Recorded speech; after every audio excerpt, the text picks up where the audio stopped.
Was I late? I'm sorry. I was watching cat videos.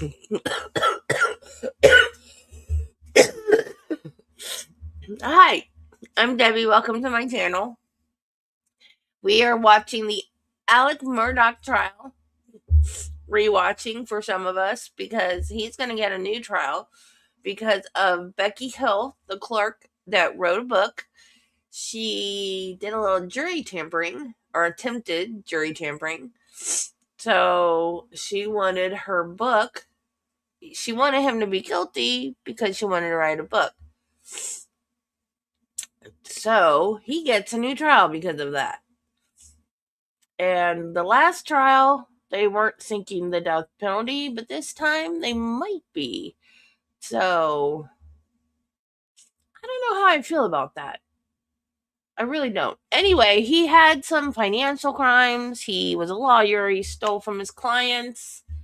And he's already in prison for that. For like, hey, Jen. And in like 37 years, something like that. Good morning, Nancy. Good morning, Judy. So basically, he's already in prison, gonna be in prison. Um, he wants this to clear his name because he said he's innocent of the murders. He didn't kill his wife and son. The the motive was he didn't want them to find out about financial crimes. The motive for the financial crimes was that he had a drug addiction. He was addicted to oxycodone, one of the two. Um, Whatever. Um, so that's supposedly why he did it. And they had, in the first trial, they had like a trial within a trial where they talked about the financial crimes. The judge said if he had to do it over again, he wouldn't have allowed the financial stuff to come into the murder trial. I don't know, because that was the motive, right? So, according to reports, the Murdaughs had several pups, yellow Labradors, Bubba and Maggie. They named the dog Maggie? Weird. Okay. Black Labrador Grady, red bird dog Tappy Toes, bulldog Armadillo, and bird dog Dolly. Kind of weird to name the dog after your wife. They also were boarding a dog for a friend, Cash, which is how Paul caught Alex's voice on video. He had promised to send a video to his friend Gibson about Cash's tail issue. While the whereabouts of those dogs are currently unknown, we do know where Bubba is. Bubba was Maggie's favorite. Bubba is living with a former employee for the Murdaughs. Yeah, so Bubba, Alex said that he never went to the kennels. That was where they were shot. And he said he never went to the kennels. But there was a video because Paul was taking a video of Cash's tail to send to his owner. And what happened was Bubba had gotten a hold of a chicken. And you can hear Alex's voice on the video going, Bubba. And of course, everybody recognized Alex's voice. So that proved that he was lying about being at the kennels.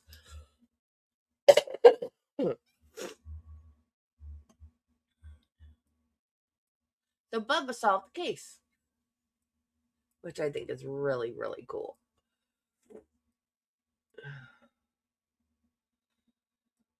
Okay, if I can find it again, I found the cutest video, and I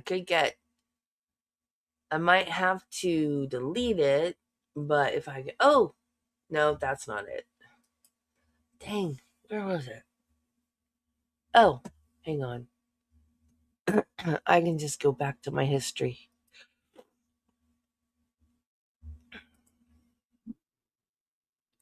Okay. I don't know when Shadow made this video. Yeah, good boy, Bubba. Very good boy.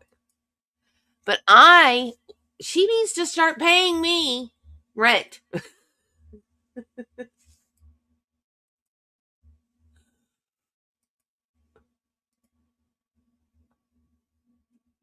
She's going to keep making these videos. She needs to start paying me rent. What we are dealing with here is a perfect engine. An eating machine. Great black cat. Staked a claim in the waters off Amity Island. You yell barracuda. Everybody says, huh? What? You yell cat. We've got a panic on our hands on the 4th of July. This cat, swallow your whole. You ever have one do this before?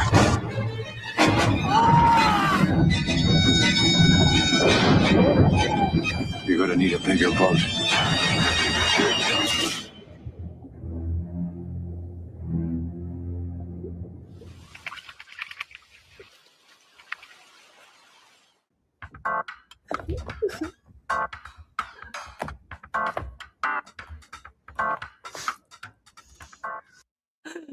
Isn't that adorable?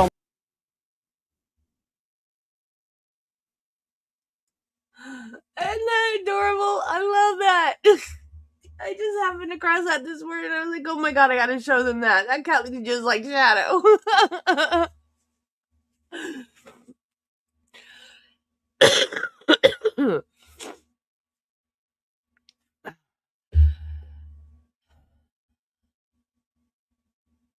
What in the heck?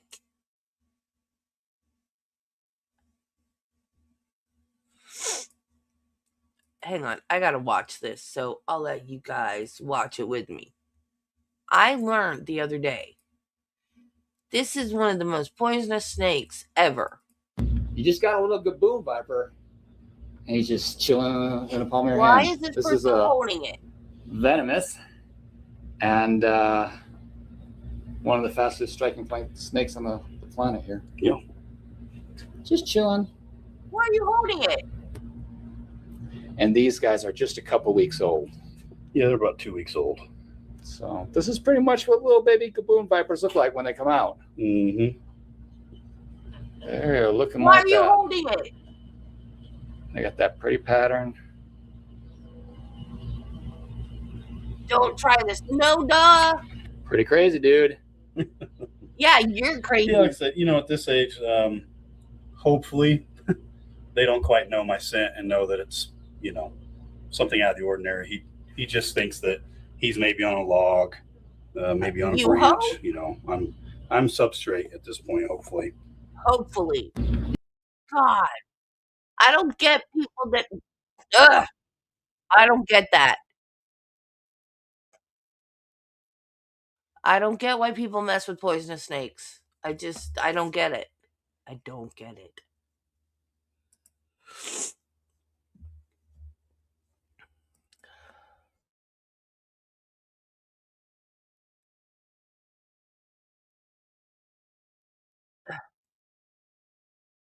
Yeah, dumb as a log. Exactly. No, I saw a video about those. I never heard of a gaboon viper before, but it was like one of those stitched shorts, and they kind of crawl funny. And somebody was like, "What is this? What kind of snake is this? It's cool looking." And then it was stitched to. It was probably the same guy. That's probably why it showed up in my feed. And they're like, "If you see one of these run, it's a gaboon viper, and they have the fastest strike of any snake, and they're extremely poisonous." So that's why when I saw him holding it, I was like, I gotta watch this. Hang on, guys. Stupid. This evidence in their minds, and that leaked through ultimately into the picture that these pieces created. I don't understand all the problems that we're seeing in the prosecution's case. And they do it to warn people, right? But evidence, which we think it is, of Alex Murdaugh, from Paul's phone. Cell phone has a serial number and an IMEI. There are a number of people in the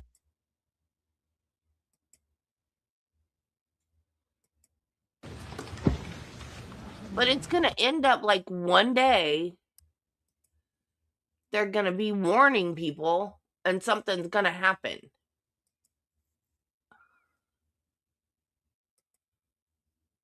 You know, like, I just know it.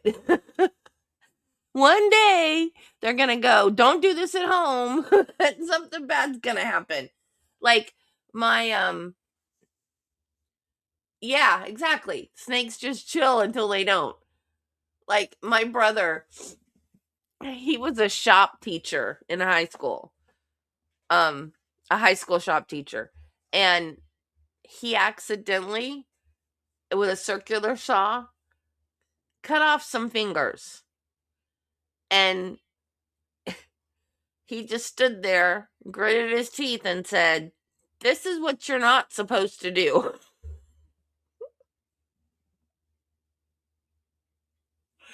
Like, oh my God, Larry, no, you didn't. He's like, yep, I didn't scream. I didn't cry. I just stood there and said, this is what you're not supposed to do.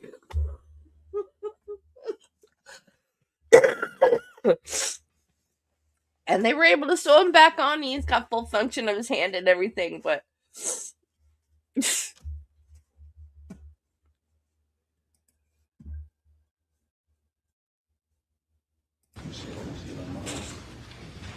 Okay, and this is, wait, just, I'm gonna have you push it up in just a minute.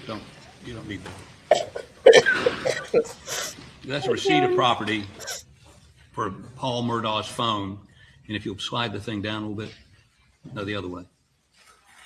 You'll see that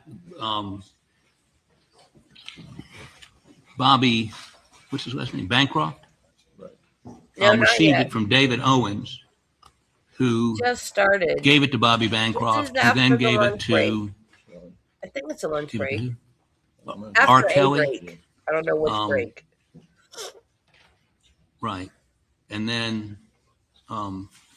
Paul McGonigal, we heard from this morning, gave it to, he was at the Charleston Sheriff's Office, gave it to,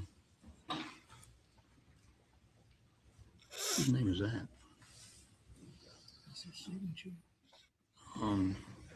Looks like Brian Heddick, who gave it to, well, it got to Brian Heddick at Computer Crimes, I guess by Ryan Kelly.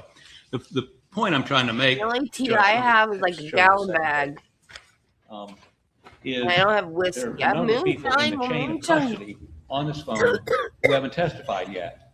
As a result, I have honey. If Mr. Dove is allowed to testify about the contents of the phone, which he received from Secret Service, we believe that breaks, that would not complete the chain of custody.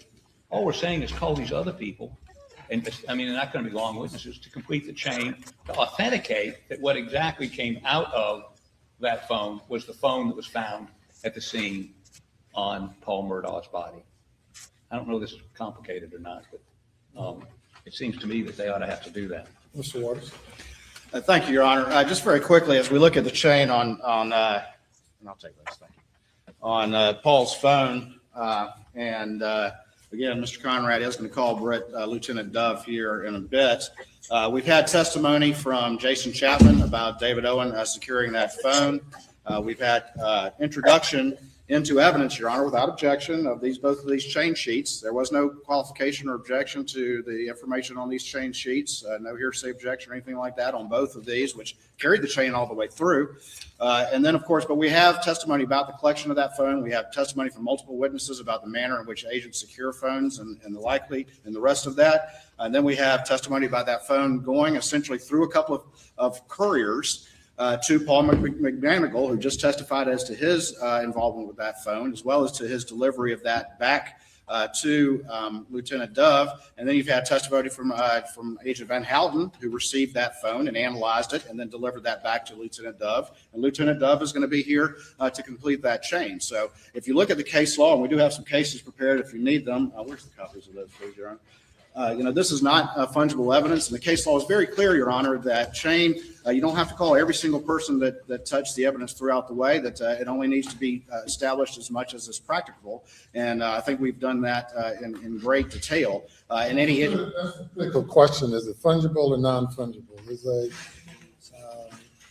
cell phone fungible or non-fungible? If you look at the exterior, it's fungible. You can't tell one iPhone 11 from any other one until you open it. Okay, but is the phone that was found at Paul, is that the same phone? And that's why you have the chain. It was cracked open and they got the material from, they want Doug to analyze. It is, this is an iPhone 11, Your Honor. It's not polished. And Your Honor, again. Fungible or non-fungible? I'd say that it's not fungible, Your Honor. And again, I think it's clearly not fungible. And there's been. Clearly not fungible. And you say clearly, what do you mean? Well, generally when things are clear, then we don't have a debate. Fair enough. That's a good point. I strenuously object, Your Honor. I apologize. But anyway, Your Honor, when you look at something like cell phone evidence and you look at the class of types of evidence that are clearly fungible, those two are I think, different in the manner in which they exist and the manner in which they are. And I'm not aware of any case that's ever held a cell phone as to be fungible. It is a physical item. Additionally, this particular one, I'm sorry, Dan, what is this?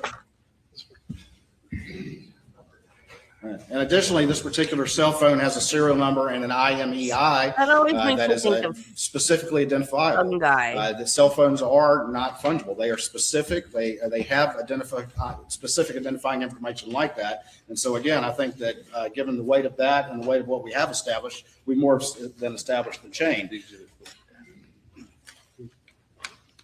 No. Chain of custody. I'm sorry. These. I'm sorry. I apologize. Your Honor, I note on this chain of custody, there's no serial number, there's no IME number, there's nothing on these documents. If you have it's State's Exhibit 298 and 299. There's nothing on these indications. It's matter of fact, the description is Paul's cell phone. There's no identifying data on this whatsoever. And by the way, I think we've been sort of lax. We should have asked all these witnesses how they know it was this cell phone. They never testified to serial numbers. That's water over the dam, under the bridge. But perhaps I should have asked that. Well, and again, Your Honor, these came in without objection associated with testimony about that specific phone that people like McManigal and Agent Van Houten have specifically identified as associated with these chain sheets and with that specific phone. So again, I think that's a specific identification and they are not fungible in that regard. Again, cases that you said you have. Your Honor, and I've got a copy right here. This isn't specifically, may I hand it up to you, Your Honor?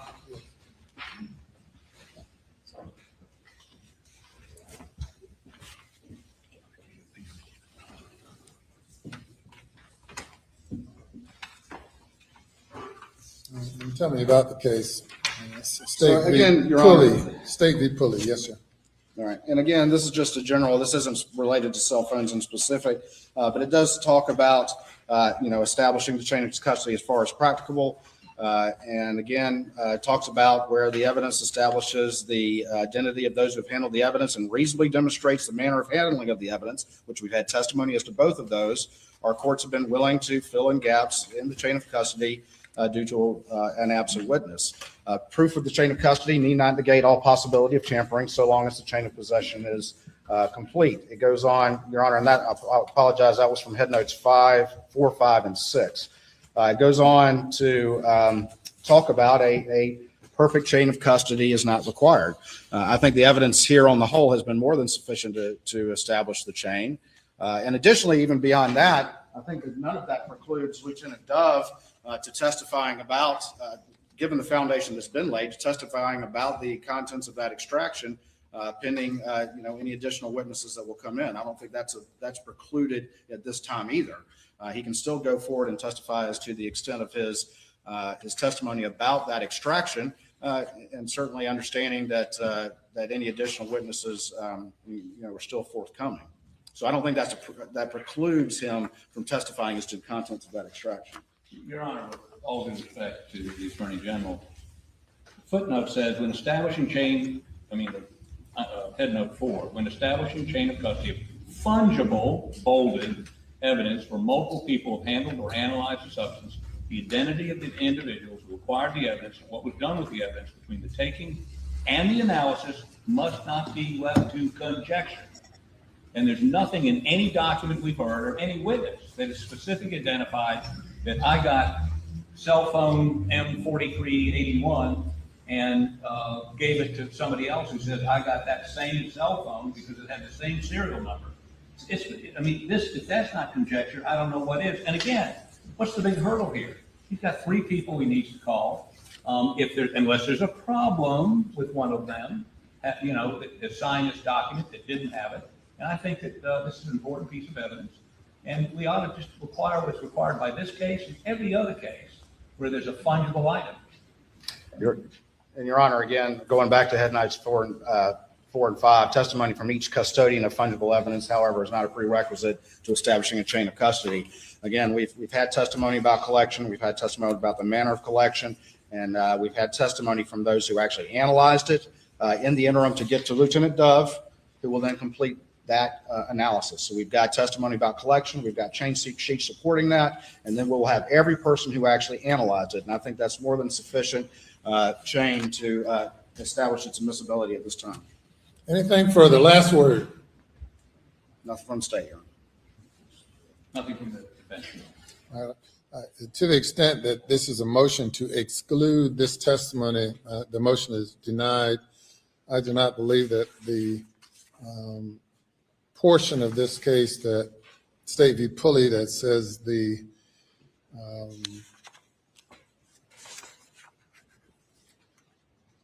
identity of individuals who acquired the evidence and what was done with the evidence between the taking and the analysis must not be left to conjecture.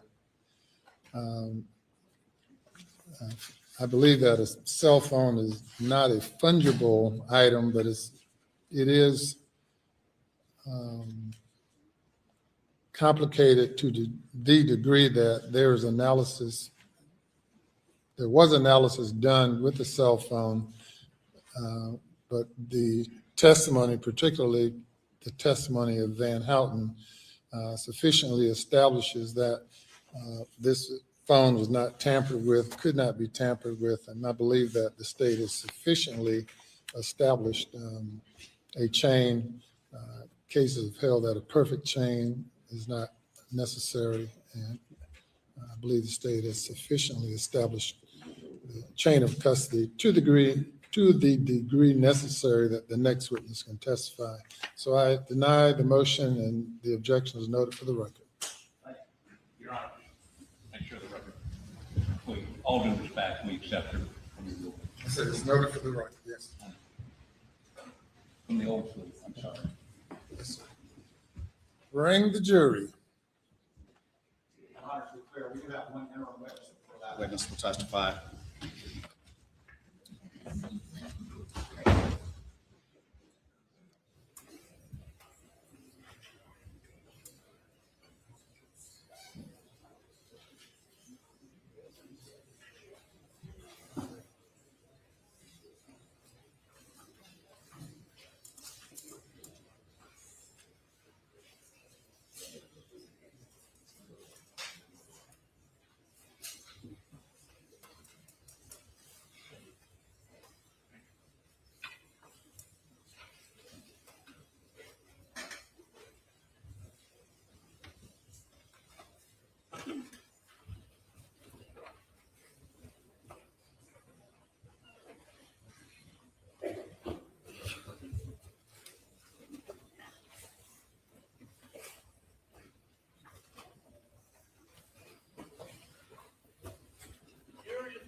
Thank you. Your next witness.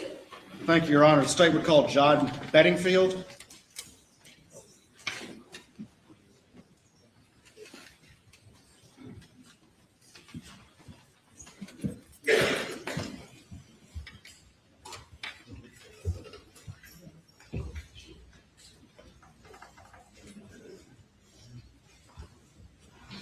Raise your right hand, left hand on the Bible. You affirm the testimony you're about to give the court of this trial shall be the truth, so help you God. I do. So the seat in the witness stand.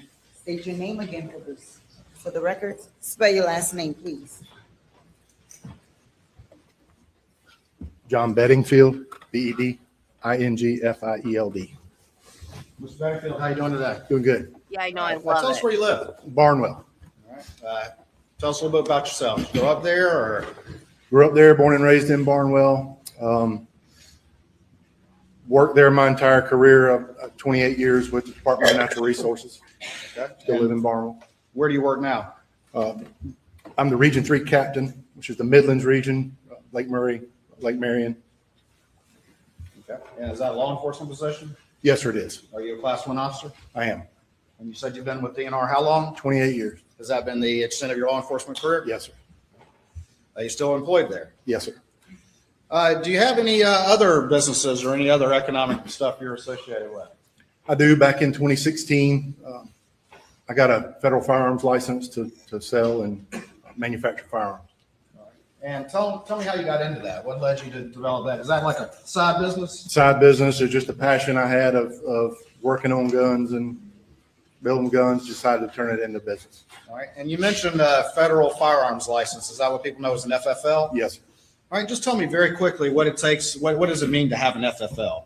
It means you can transfer firearms to individuals. You do a background check upon that sale or transfer. Okay. If you're engaged in sort of the commercial sale of firearms or as a business, do you need an FFL to do that? Yes, sir. All right. And that's different from private sales back and forth. Is that Correct. correct? Okay. And with an FFL, does it come with an obligation to keep certain paperwork with regard to the firearms that you're involved in selling? Yes, sir, it does. And explain to me some of the paperwork that you have to get and some of the paperwork you have to keep when you're selling firearms with an FFL. When a firearm comes in to me, it gets logged into a log. Upon its sale or transfer out, it gets logged out with the 4473 background check. All right. And tell me what the 4473 is, please. It's person's personal information, gun information. It gets called into the ATF, and it gets approved or disapproved for transfer to that individual. Is that like a federal form? Is there instant background check? Yes, sir. Like every federal form's got a number on it? Yep. And that's what's the number? 4473. 4473. Is that the one where you have to check the form saying I'm not a drug user and I'm not a part of a terrorist organization and all Yes, that sir. stuff? All right, but you have to ensure that those are filled out with people that you Yes, sir. sell firearms to. Is that correct? Yes, sir. What type of firearms are you selling? I mean, are you manufacturing from scratch, or how do you do that? Early on, I did. Wasn't lucrative enough, so I was just buying and selling. Right. So I would buy a gun, configure it, or buy parts, configure it as an individual wanted, and provide it to them. Okay. And so where would you buy parts from? Well, what's a big source of parts? I've had numerous, but primarily Palmetto State Armory for AR-15 parts, but I've used 20 or 30 other vendors throughout the course of me having the license. When people think about an AR-15 style weapon, can that just fire like one caliber of bullet, or can multiple calibers of bullets be configured with an AR-15 style weapon? As long as they're compatible with the magazine system and the bolt carrier, many different calibers can be configured. Like what? What's the most common AR-15 calibers? 223, 5.56, which are more or less interchangeable. 300 blackout, 6.5 Grendel. Okay. All right. And the most common one you said was 223 and 5.56? Yes, sir. All right. And then 300 blackout is one you mentioned. Yes, sir. All right. Let me ask you this. Are you at all related to the defendant, Alex Murdaugh? I am. All right. And what's the relation? Our grandmothers were sisters. We're grown up with the Murdaughs as cousins. All right. So you've known him your entire life for a Yes, long sir. time? At any point in time, did the defendant, Alex Murdaugh, approach you about perhaps assembling or making some firearms for him? He did. All right. And do you remember roughly when that was? Would have been around Christmas of 16. Okay. And what was your conversation with the defendant over there about what he wanted you to put together? He was looking for a couple of guns for the boys to hunt pigs with. Okay. And did y'all have a discussion about what type of gun, what caliber, and that sort of thing? We did. I kind of steered him towards the 300 blackout just because of its effectiveness on hogs versus a 223 or 5.56. All right. And just very quickly, between a blackout and a 223 or 5.56, why did you suggest a blackout as a more effective round than those? Larger caliber, larger diameter bullet, a little more knockdown power for pigs. A 223 at that time, there weren't many larger or heavier grain bullets that were effective. All right. So you suggested the blackout. Did he agree to that? He did. And again, he wanted these for the boys to hunt pigs. That's right. Or hogs. All right. Was there a particular holiday coming up that he wanted them for? It would have been Christmas of that 16 Christmas. 2016? Okay. Did you ultimately assemble some firearms for him? I did. All right. And describe those firearms for us, how they were configured, what was on them. Give us some detail about them, please. Initial conversation, and part of why the 300 blackout was chosen was its ability to shoot subsonic ammo, and we had talked about possibly some suppressors for the same guns. Let me slow you down real quick. Tell the jury what a suppressor is. A silencer or a sound suppression device for a firearm. So a subsonic round, you have to have a subsonic round for the suppressor to work. Is that efficient? It makes it most efficient. Okay. All right, keep going if you would, please. That was kind of where I steered that way, but it was a pair of Palmetto State Armory lowers that I built some 300 blackout uppers for, and one was configured in all black as he requested, and the other was Cerakoted, which is a paint finish, a ceramic paint finish, in a tan. Okay. And when you say Cerakote, is that a service or that you're providing? It does. It is. Yes. All right, and just very quickly, tell the jury what you mean by that. What is Cerakoting? It's a refinishing. It's a paint job on a firearm. A lot of items can be Cerakoted, plastic, wood, whatever. But you blast the finish, original finish, degrease it, put a 2-part finish on, and bake it on. It's a coloring. So the black one you don't have to treat. So I'm sorry. The black one you didn't have to treat, like correct. But the tan one you had to Cerakote. Yes, sir. Did the defendant request any sort of optics or scope on these guns? Did. We put a pair of ATN thermal scopes on the rifles. And what specifically, why are the thermal scopes good for hunting hogs, or why were they put on there? Hog hunting in South Carolina is legal to hunt at night with the proper permitting, and it allows you to night hunt the pigs.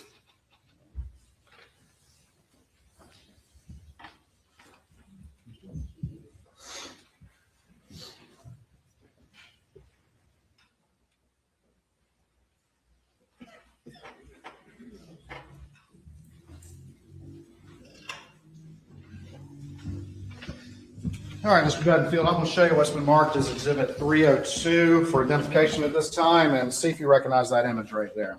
I do. All right, tell me what that is. Those are the two 300 blackout rifles I sold Alex. All right, those are the exact two in Christmas. Is that correct? Yes. Christmas of Those are 2016? the original two, yes, sir. Okay, and all right, let me, Your Honor, this time I would move stakes 302 in the evidence, please. Let me put this on the Elmo real quick.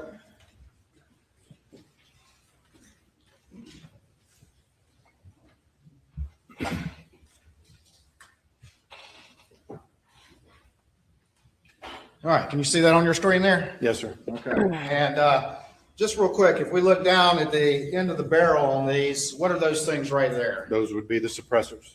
All right, and tell me about this image. How do you recognize this image? What was going on when this image was taken? That was the day I took the guns to Alex. I showed him, that's how I presented them to him. Again, the suppressors are still in my possession. We never did the paperwork on the suppressors. And let's unpack that a little bit. Where did you take those guns to him? Do you recall? His office. All right. And they're in some sort of case. Do you recall that case? Yes, sir. That's my hard case. So you brought him in that case? Yes, sir. Did you leave the case with him, or did you take it back with him? I have the case. Okay. Now, you mentioned that we see the suppressors are on there. Did you ever deliver those suppressors to Alex Murdaugh? I did not. All right. Now, explain that to the jury. Why were you unable to do that? To possess an NFA item, a National Firearms Act restricted item, where the federal government restricted the possession of short barrel rifles, machine guns, suppressors, and short barrel shotguns, you have to apply for a tax stamp through the federal government. It's a background check system that allows for the possession once you pass the background check. Okay. And had Alec completed that additional paperwork? No, we never completed it. Is that for the suppressor? Is that additional paperwork in addition to what it takes to normally get the Yes. rifle? Yes. Okay. What was y'all's discussion, if any, about that paperwork and completing it and all the rest of it? We had some random discussions. I'd egg him from time to time. Hey, man, let's get the paperwork going. And he was going to put them in a trust, which is an entity which would own the items. And we never got it all put together. Because of the special legality about Listen, you suppressors, just kicked is me it out. common Won't for let me people to back set up a in. trust, a legal trust that actually owns those suppressors? Yes, it is. And that was the paperwork that needed to be completed? That and the application side of it, but that was the biggest portion. He was like, I'm gonna get back to you, I'll do it, and just never did. Did he pay for those suppressors? He did. All right, he just never received them. Correct. Where are those suppressors to this day? They're in my inventory at my business.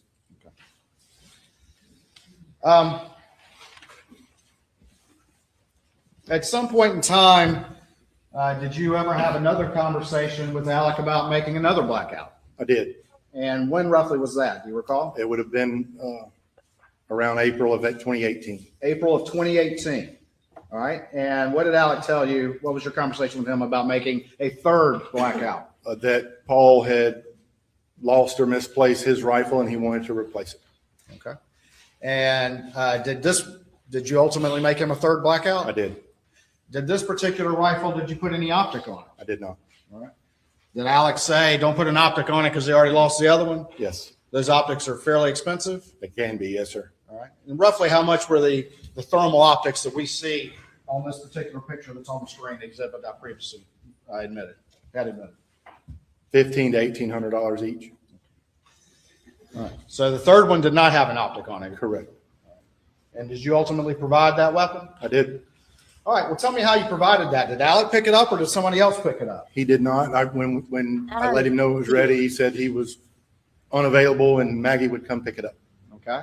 And is that what happened? YouTube Messenger's Facebook. And so tell me about that. Tell me about your interaction with Maggie when she picked And that you weapon can't up. see She the came to community town, postings. I can still see them. We That's met, did some weird. paperwork, and she handed me a check and drove back to Hampton. And you gave the weapon, the Yes, third sir. weapon. Yep. She would have completed the 4473 with me. All right. So you made 3 blackouts, excluding the optic, roughly in the same configuration. Maggie picked up that third one, correct? Yes, sir. All right. Let me show you some exhibits real quick. Show them the count.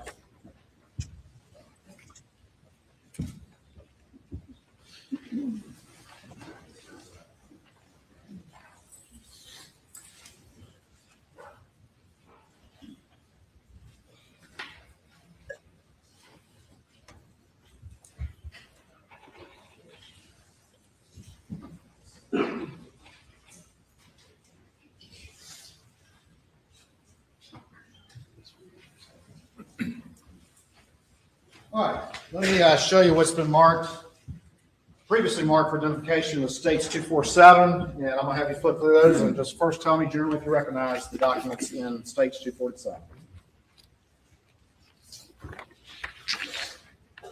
I do. All right, tell me what those are. The first would be the original check from Alec for the first 2 firearms, cancel check to me. Second would have been the third from Maggie, cancel check to me. The third and fourth page would be the firearm log. We'll talk more about that in a minute, but that's part of your firearm log, is that Yes, correct? yes. All right, and then I'm going to show you what's been marked as, hold on, I'm going to staple this.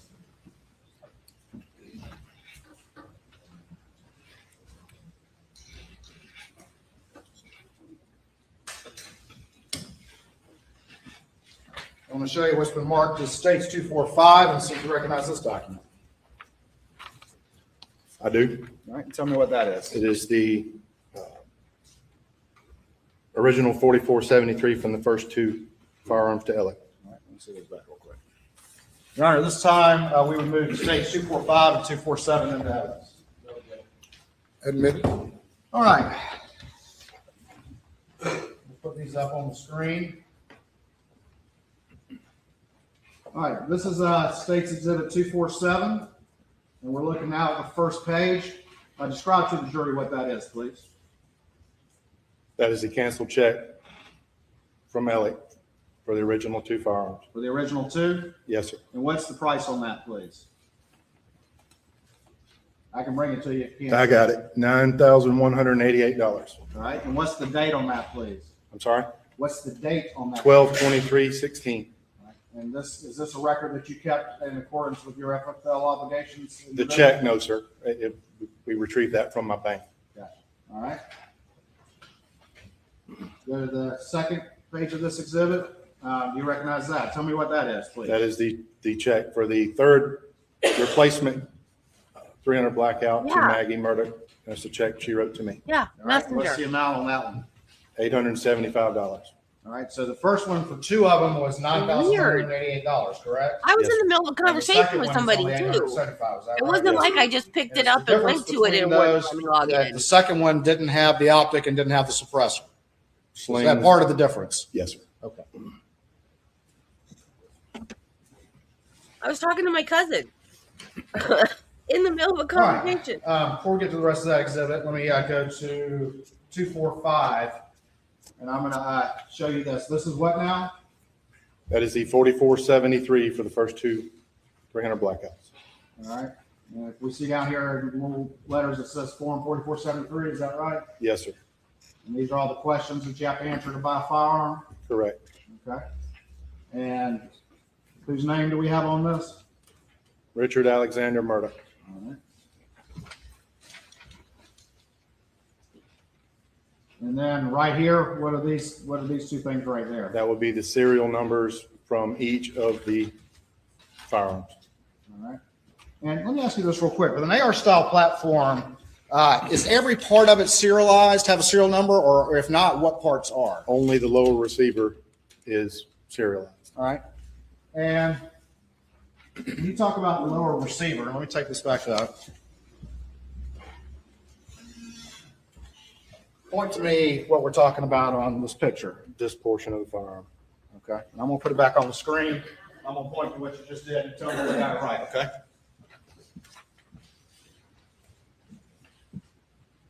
All right. So this portion right here is the lower receiver, Yes, sir.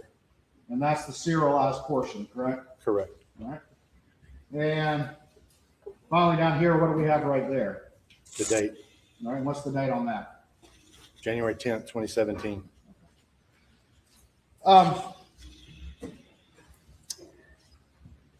After these murders happened, did you ever get a call from SLED agent Jeff Croft? I did. Is that somebody you knew prior to this? Yes. Knowing him from growing up in Barnwell or living in Barnwell? Through my law enforcement career, him at the county and our kids were in school together. Did, That's how I do the spike cam. did you have a conversation with Jeff Croft? Yes, Did Jeff Croft ask you to provide him anything? he did. And what did he ask you to provide him? The paperwork you just submitted, the 4473 and the canceled checks. When you initially responded, did you send him the paperwork for all 3 blackouts that you made for the defendant? Or Not just not for- initially, I don't think so. I don't recall exactly. Just the first Just 2? the first 2, yes. sir. All right. And did you have a subsequent conversation with him some point later in time? Yes. And what was the nature of that conversation? That there was a third, and through an audit, I was able to backtrack and provide what I did on the third. All right. So there was an inquiry made as to where there was a third one, and you said, yes, there was a third one. Correct. Do you have all your Everything paperwork they for that do is third? not No, sir. needed. 4473 Freeze is everything unaccounted. up. All right. So you went back looking and you couldn't find it. Correct. I'm still All messed right. up. How did you make any efforts though to When you- determine which one that gun must have been? When you do a pinned comment on YouTube, it used to be at the top. Now it's at the bottom, and it throws me off every time. I hate it. I want the pinned comment at the top. I don't know why they changed that. It's in my way. I keep accidentally clicking on it, and it says unpinned comment. That's not what I want to do. It's not supposed to be at the bottom. I hate it. They need to quit. If it's not broke, don't fix it. I hate when they do updates like that. But now StreamYard has started putting a little poll thing when I log in, and it says, has StreamYard improved lately? And I said yes, because they have. Now, if they start doing a whole bunch of new updates and crap, I'm going to be upset because they have improved and it's been good lately. Now, if they start changing stuff again, it's going to make me mad. Yeah, I don't know why they changed that. A pinned comment should be at the top. Quit changing stuff. Based on the canceled check, the date of it, and the only missing exit from my log, it would have been I don't know why they did it. Stupid. 111, I believe. Is that? All right, I'm going to take you back, Exhibit 247, and have you look at the last 2 pages of that exhibit and explain to me what you're talking about. So each firearm that comes in is numbered and described. It's a receipt and disposition form. Then what was different about 111? It was blank. Okay. So did you do some process of elimination here? I did. You looked at the date of that check in April of 2018, the third blackout, Correct. Yes, sir. and looked in your log, and this was the one that didn't have any other information. Only one of many years that it could have even been. I'm gonna put this up on the screen.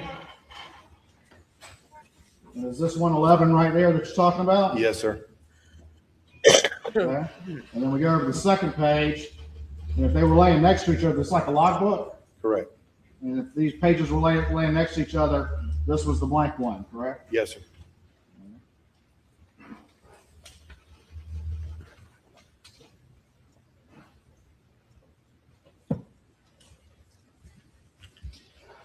After you received that second communication with Jeff Croft, did you provide him that log paperwork that we just looked at? Yes, sir. Have you amended your federal firearms license forms to reflect that now? Yes. Yes. It was just a missing form. I reflected it that it was sold to Megan Murdaugh on 4/14/2018. All right. How many blackouts, AR style rifles, did you make for Alex Murdaugh? 3. And when was that last one made? 2018. April? April 2018. Hold on for me 1 second. Good morning, Marty.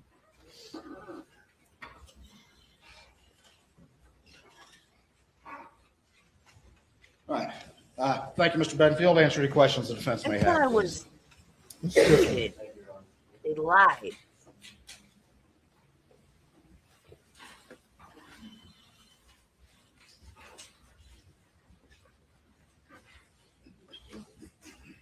Good afternoon, Mr. Bedingfield. My name is Jim Griffin. I represent Alex Murdaugh.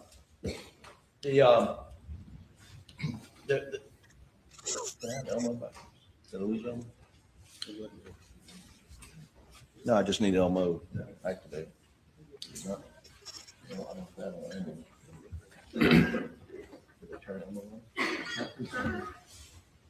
Still. Elmo's still on. Thank you. It is. Mr. Bedingfield,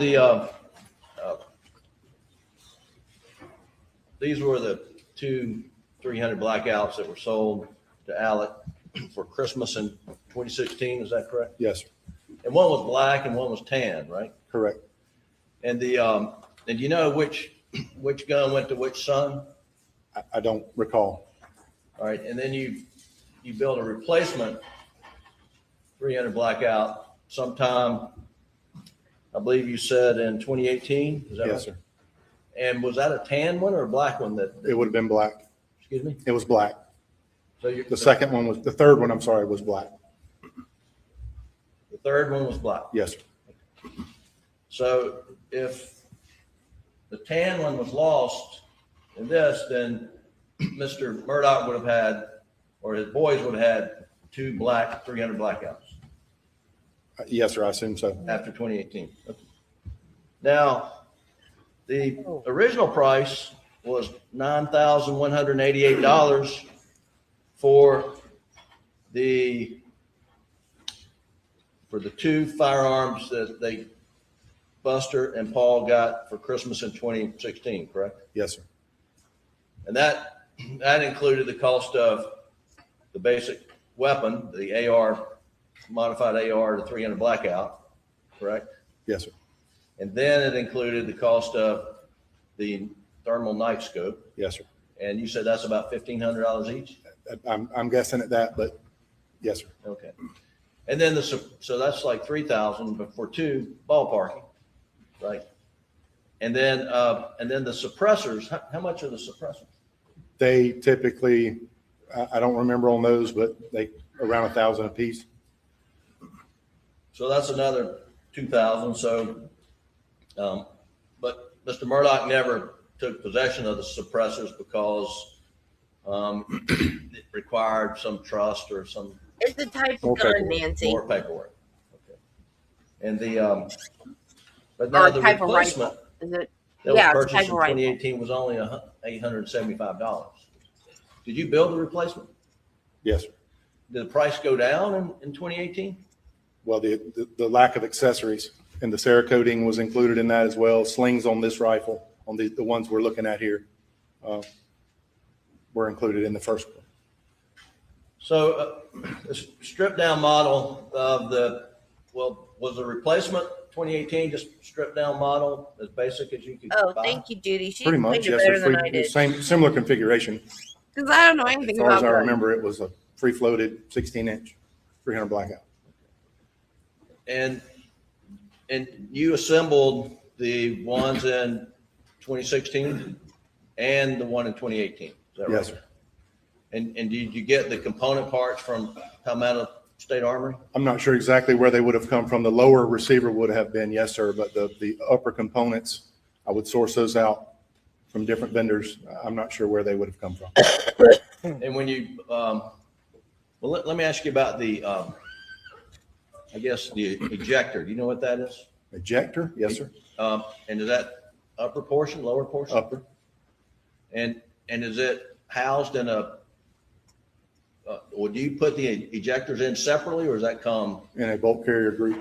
They would be already pre-assembled in a bulk carrier group.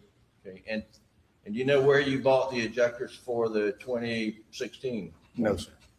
Do you know where you bought the ejectors for the 2018? No, sir. Okay. Do you keep ejectors in stock? I wouldn't, no, sir, that they would typically be already pre-assembled in the bulk carrier groups on AR-15 style guns. Right, but do you buy in bulk the pre-assembled?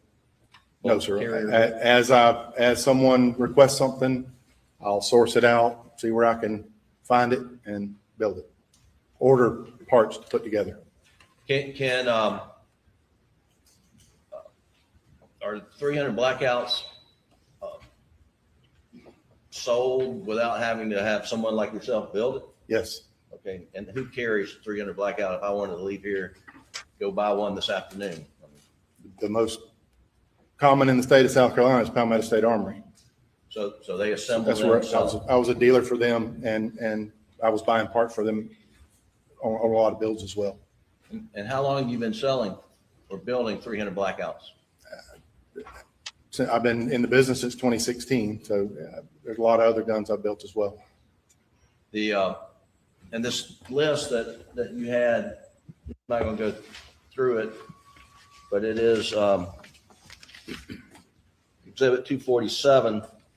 I'll just put it up on Elmo right quick so I don't mess it up. Thanks. And we don't need to publish anybody's name there, but are all those 300 blackouts or just various? Various 45 caliber 9mm multi for the lower, 410 shotguns, 243 rifles. Okay, take that off. And you said these are used in that you recommended that these 300 blackouts be used for hog hunting? Yes, sir. And is that I mean, in this part of the state, are wild hogs kind of a nuisance to game management, property management? A severe nuisance. Yes, sir. And explain that, please, sir. They do a tremendous amount of damage to property and crops in this part of the state. How so? They root, as pigs do. They root up crops and woodlands and yards. They're very destructive. And is that a common problem throughout the Low Country? Yes, sir. And have you recommended to a number of customers to Oh. 300 blackout to root out the So nuisance? it's a Yes. temporary. I have. Do you have any estimate how many 300 blackouts you've Okay. sold over the Thank last you. 4 or 5 years? No, sir. I wouldn't. I've a little over 600 firearm transfers. I wouldn't know. Think it's more than 100? I don't know. It's a lot, but I don't know how many. All right. The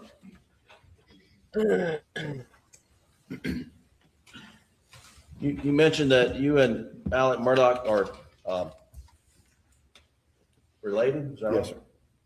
sir. How are you related? Our grandmothers were sisters.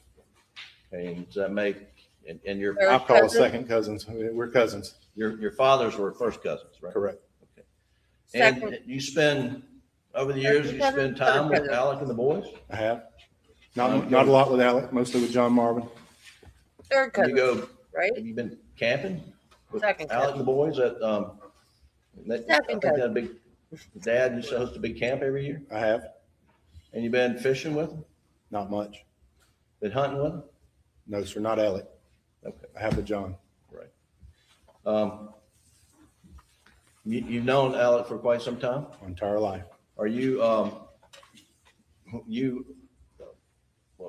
a gift of some $8,000 is a pretty nice gift for 2 boys, right? Yes, sir. Did you ever observe Alec around the sons? What kind of relationship they have? I have. And how would you describe their relationship? It was always good. When he called me, he was excited about getting these for his boys.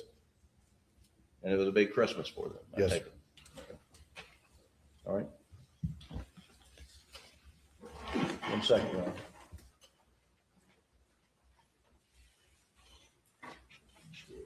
Is it less expensive to buy a 300 blackout directly from Palmetto State Armory rather than have you build one? It can be, depending on configuration, And all any accessories that get added and the, okay. All right, that's all the questions I have, Your Honor. Very quickly, Your Honor. You mentioned that one of the services that you provide is the Cerakoting on the tin one. Is that correct? yes, sir. And that's kind of a painting process, painting and then bake it. Is that correct? Yes, sir. And if someone has a gun and is it just tan you Cerakoted or are there multiple colors you could potentially Multiple Cerakote? colors. Multiple colors. So if you want to customize your firearm, you can take it to somebody and get them to Cerakote it. Yes, sir. And I can have a gun I've owned for 10 years and I decide that I want to get it Cerakoted and I can take it to somebody who can put it in the color that I desire. Yes, sir. It doesn't have to happen right at the beginning. No. Okay. All right. And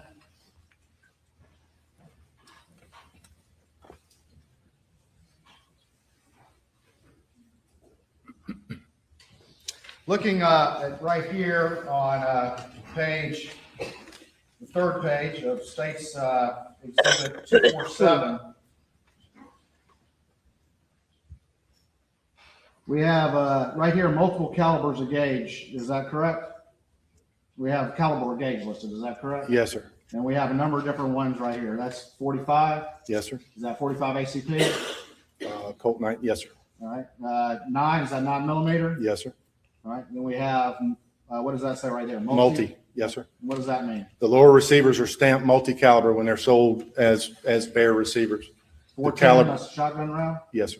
All right. 243, that would be, A 243 center fire rifle. all right. 223 right there. Yes, sir. And the 9mm right there. Yes, sir. All right. So you're in the business of assembling multiple different calibers. Is that correct? Well, yes, but most of what is on this page are entire firearms that were shipped to me. Gotcha. All right.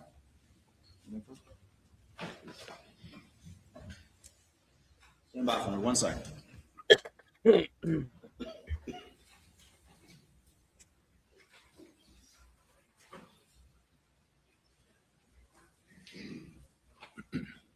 All right, nothing further, Your Honor. Thank you. Thanks, further.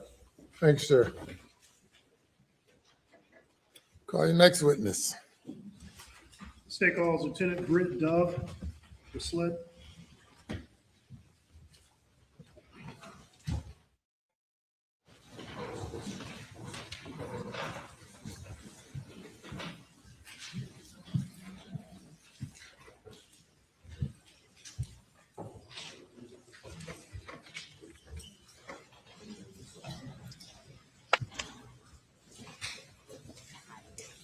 that I can understand.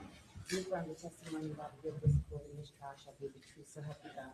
I do. State your name again as you take the witness stand. Spell your last name for the record, please.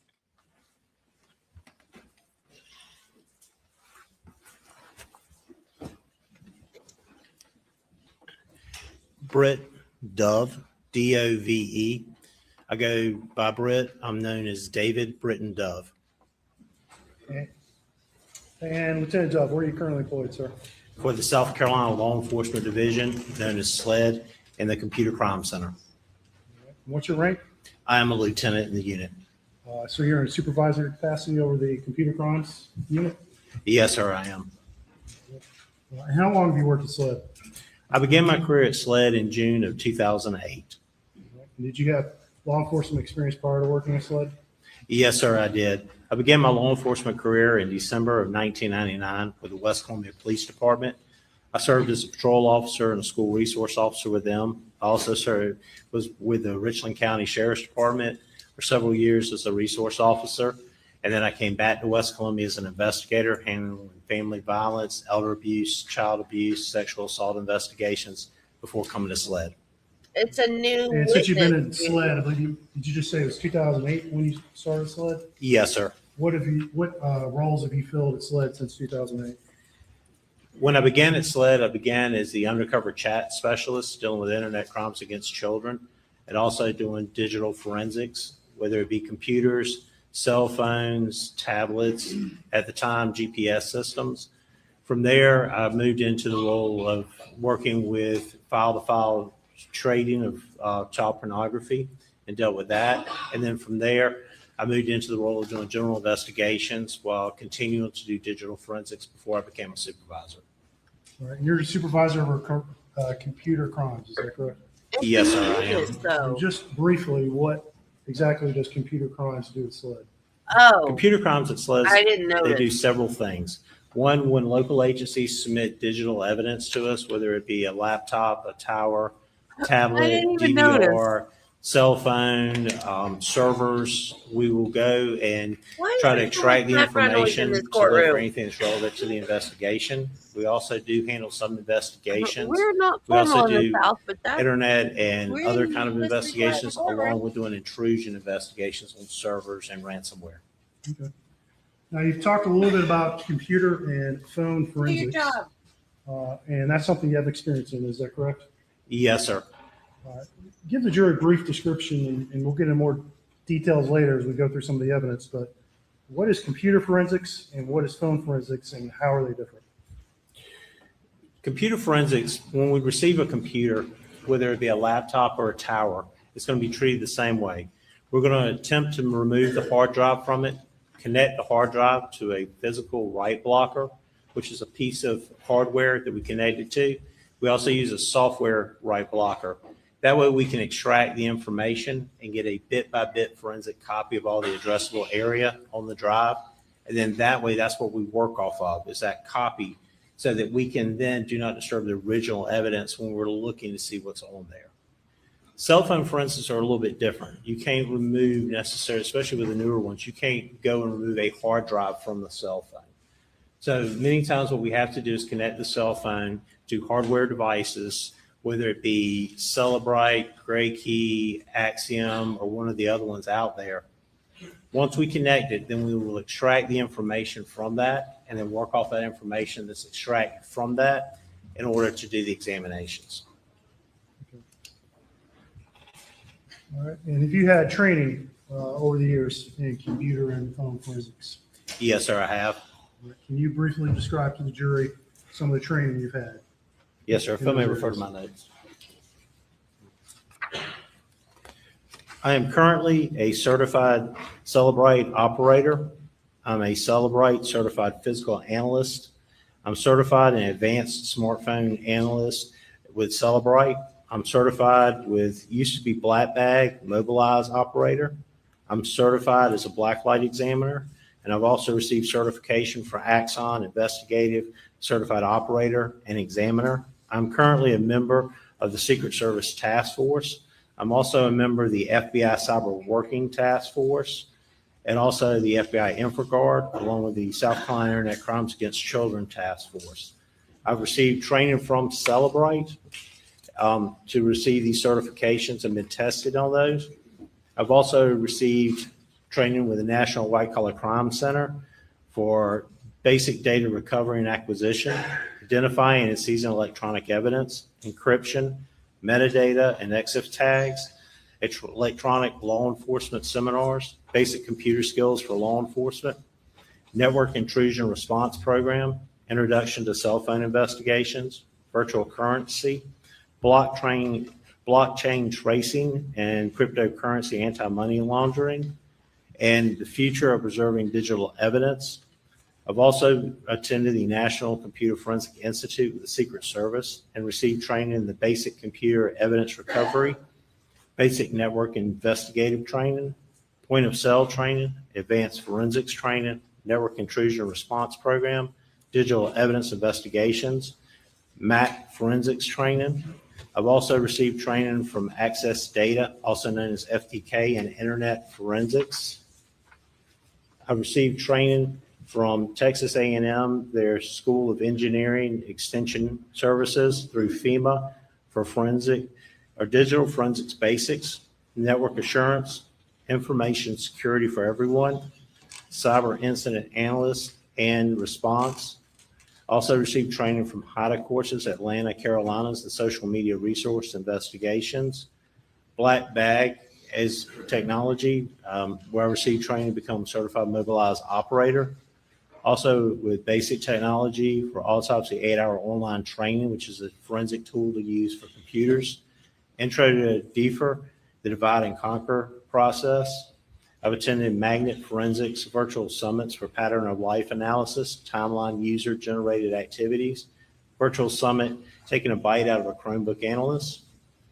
Virtual summit, taking the first steps into Windows and memory forensics. Virtual summit, the evolution of ransomware, attack, investigation, response, and prevention services. That's just to name a few. I have several more pages of them if you'd like me to read them. I think that should be sufficient for now, anyway. All right. Have you been qualified as an expert in court before? Yes, sir, I have. In what areas? I've been qualified as a computer forensic expert and also as a cell phone forensic expert. All right. Approximately how many times have you been qualified in court? 6 times total. All right. Your Honor, at this time, the state would seek to introduce Lieutenant Dove as an expert in cell phone forensics. President Fentz. So qualified as an expert in the field of cell phone forensics. You may proceed. Thank you. All right, Lieutenant Dove, a few minutes ago, you briefly kind of discussed the process of extracting data from cell phones. Is that correct? Yes, sir, I did. Let's get into a little more detail of that process. First of all, when you receive a cell phone in a locked state, are you able to access the files on that phone? No, sir. We're not able to access all the files on there. Why is that? Because with modern cell phones, when they are in a locked state, the files are encrypted on there. They usually use 256-bit encryption, and they're based with the Apple phone, for instance, they're based at a file level encryption so that you are not able to pull the file out and look at it until you decrypt it or unlock the file. All right. And once the phone is unlocked, you're then able to access the data, correct? Yes, sir, we are. What is a phone extraction, first of all, and then what's a phone extraction? A phone extraction would be us retrieving as much information, user information off of that phone as possible. And then once we take that information, it's put into, depending on the software, a lot of times it's put into a zip file. And then we'll process that zip file with another piece of software to go through and decode and look at the information. Okay. And what kinds of information can you get from a phone via an extraction? There are several different types of extractions. One is an advanced logical extraction, which is kind of the surface level, what you would see on your phone if you looked at it. Then you have full file system extractions. They go deeper, which you'll get hidden files that you may not see, like databases in there that are running in the background, which you won't see, but yet it contains information. And then the ultimate is a physical extraction. Now, physical extraction involves things whether you're going to root a phone or you're going to jailbreak a phone. And what that means is basically I'm going in and removing all security features from your phone so that now it's wide open and something could happen to it, which we don't practice rooting or jailbreaking phones because it is a huge security risk for the owner. And I think you kind of mentioned this, but there are different types of phone extractions, correct? Yes, sir, there is. And just name a few of them. There's the advanced logical extraction, like I described, it's just kind of the surface level that you go through. It's what you see on your phone. If you look at it, you see the text messages, call logs, pictures, things like that.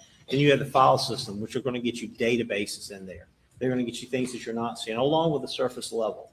And then, of course, you have the physical, which ultimately gives you programming ability to the phone. So there's three general categories or types of extractions. Is that correct? Yes, sir. Okay. All right. And imagine in doing this in your computer lab, you have access to multiple types of software to help you extract and process this data off these phones. Is that correct? Yes, sir, we do. All right. And what's some of the software you use to help you with these phones? Some of the software we use, we'll use Celebrite, whether it's their UFED Touch, which is a hardware device to extract information. They have a 4PC version, which is it sits on your laptop or your computer. We'll use that to extract. There's also Axon by Magnet Forensics that we'll use to extract stuff too. And then Celebrite also offers several other things. The one we'll use a lot is GrayKey, which we use to extract information from iOS devices or from Android devices. Okay. And how do you decide what software to use on what device? It really depends on what we're looking for and the state of the device when we receive it. If we receive a phone that we have a passcode to that's you be here they're yesterday. just looking for call logs and Sure. pictures, the investigator, sometimes we'll just use Celebrite for PC or physical analyzer, and we'll just do advanced logical extraction for them. Most of the time, though, we always try to get a full file system because there's additional stuff we can see and look at besides just that surface level stuff. So if it's an iOS and Android, sometimes we'll use GrayKey. If it's one of the other ones, sometimes we'll reach out to the Secret Service if we're not able to and use Celebrite Premium. And we'll talk in more detail about each phone later, but in terms of your testimony today, we're going to focus on three different phones. And that's Maggie's, Alex's, and Paul's. And you've been able to process all those phones in your lab, is that correct? Yes, sir, I was. Just for Maggie's phone, what types of software did you use to process her phone? For Maggie's phone, I used several different softwares. I did the extraction with GrayKey in order to get the full file system, like I described. That way it gets more of the databases, more of the surface level stuff. From that, I used Celebrite Physical Analyzer to go in and do the decoding and to analyze and look at the phone and the information on there. I also used Axon by Magnet Forensics. I used their tool to help validate what I was seeing with the Celebrite stuff. And why do you use the three different types of software in this? Why did you use three different types of software on Maggie's phone? GrayKey is primarily just an extraction device. It's a piece of hardware like a box that you would connect to, and it helps to extract the information. It doesn't do any of the decoding or any of the analyzing of it. I use Celebrite Physical Analyzer to go through to decode and do the analyzing. What I was finding on that, I want to validate that what I was seeing was being decoded properly and was right, so I ran through a separate piece of software so that I could see, and if it's getting the same information, then I know that both are decoding properly.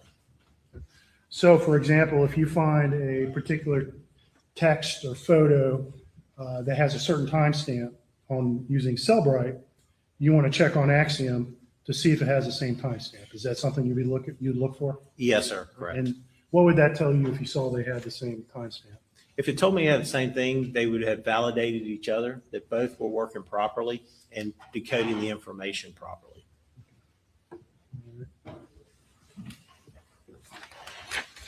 All right. And you received a phone that's been identified, that you identified as Alex's phone. Is that correct? Yes, sir, I did. We'll get into the details of you receiving it a little later. What pieces of software did you use to analyze Alex's phone? Alex's phone, I used Reiki to do the full file system extraction. At first, I didn't have the password for that phone, and then I was able to obtain that password. So I used it to the full file system, and then I ran it through Celebrate Physical Analyzer, and then turned around and used Axon to validate my results to make sure they were decoding properly. Okay. And You Paul's send her a phone, message, 'cause which you had Messenger's you've down. had an opportunity to process as well, correct? When I received Paul's phone, it had a locked passcode that I was not able to bypass with Reiki. At the time, the software version that was running on the phone, the model of phone, it would not get a full file system and would not obtain the passcode. So I reached out to the Secret Service because they had additional resources Oh, to see if wow. we could use their resources to obtain the passcode and the extraction. And ultimately, Why that was can't successful, everybody correct? do that? Yes, sir, it was. And that was John Van Ouden with the Secret Service? Yes, sir. That was my point of contact. That's who I took the phone to and signed over to. And then I received the phone back along with a hard drive containing the extraction he performed. All right. And circling back to Maggie and Alex's phone, you provided passcodes for those two phones. Is that correct? Originally, I was provided a passcode for Maggie's phone. For Alex's phone, I received two phones at the same time on that case, or within a day or two apart. One was from him, had a passcode. The other one did not have a passcode with it. But I attempted, because we were creatures of habit, to use the same passcode on both, and it worked. Okay. All right. Let's. You've already referenced this, but let's go back and talk about the kinds of information you pull off these phones. And there's user accessible information that would normally be accessible by a user of the phone, correct? Yes, sir. And let's run through real quick again. What are some examples of that type of information? That would be call logs, voicemails, photos. If you wanted to pull up and see things you had saved, like your alarms that you had on your clock setting, if you'd set any of those kind of things you would see on there. And in a nutshell, that kind of information, if you just open up the phone itself, that's kind of the information you could go and see for yourself if you just went through the phone, correct? Yes, sir. But there's other types of information on the phone as well. Yes, sir, there is. And that's information that a simple user can't necessarily access. Is that correct? Yes, sir, that's correct. All right. And tell us more about that information. First of all, where is it stored? How is it stored? And how is it accessed by in your lab? Phones use many times SQLite databases to store information. They will go in, and inside those SQLite databases are things we're able to obtain by doing the full file system extraction. And things you may see in that from a big one's called Knowledge C database. You can see if the phone has been turned, if it's in portrait mode straight up and down, or it's been turned to vertical. You can see if the power goes out on the phone from the power log database and what kind of battery percentage you may have. It also will have things in there in the encrypted databases. It'll have geolocation stuff from GPS stuff. It'll contain things like Bluetooth connections, where you can see if your phone connected to a Bluetooth device previously and when was the last time it connected to it. And those are some of the things you can find in the different databases. All right. You just used a few words there. First of all, I think you said SQLite, right? Yes, sir. What is that, and what does that mean? The SQLite database is a database that's contained, the best way to think of it is think of just one solid file. All the information is contained inside that file. That file will go through, and once it fills up, it will delete out the oldest stuff and keep the newest stuff. If you think about your phones, you use your phones a lot. Usually what's going to start filling up on your phones are photos, videos, music, apps when you put those on there, those kind of things. And you'll start losing size on your phone.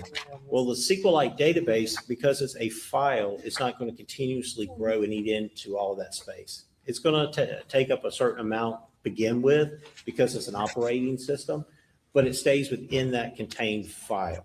And that's where the information is. And it's also set up by tables too.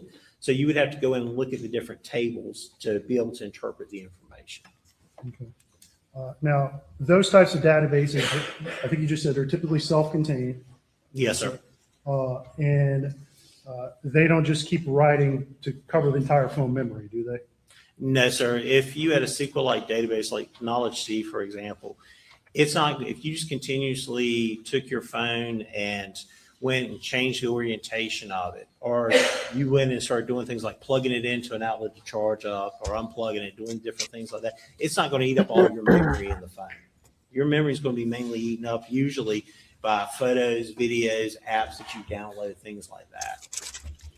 And is there a shelf life of this type of database information on a phone? Does it overwrite itself after a period of time? Yes, sir, it does. Okay. And just generally speaking, how often is that type of database stored on a phone? How long is it stored, I should say? It depends. Depends on how much you're using that database. Some databases will do, it may overwrite information if you're using a lot within 2 days. If it's a location like an encrypted cache database, it may hold it for 45 days. It's just going to depend how much, because it's self-contained, it needs that room. So it's always the newest in, the oldest out on that database. And it goes through constantly doing that. So it depends, it really depends on how much you're using that database, whether you may see something that's 45 days old in there, or you may see something that's 2 days old or 2 weeks old. All right. And you mentioned a Knowledge C database. Is that a type of SQLite database? Yes, sir, it is. And what are some of the things you would expect to find in a Knowledge C database? Many times in the Knowledge C database, you'll see different things where you may see orientation changes. You may see if somebody pushes a button on their phone, like a power button, or it used to be a home button in the older model of iPhones. You can see different things like that. You can also see things that we'll talk with the power log database, where it'll show you the percent of battery life you have left. If you plug it in, you start charging it. It'll go through and look at all those kind of different things to see, or just a few of the things it'll look at. Okay. All right. And you mentioned location storage, and that's a type of Knowledge C database, correct? Yes, sir. So it's not unlimited storage for location points on a phone, correct? Well, let me correct that. Actually, Knowledge C, you have a separate databases that do location. Okay. You have the cache database, you have the cache encrypted database, or just to name a few that will save location information. All right.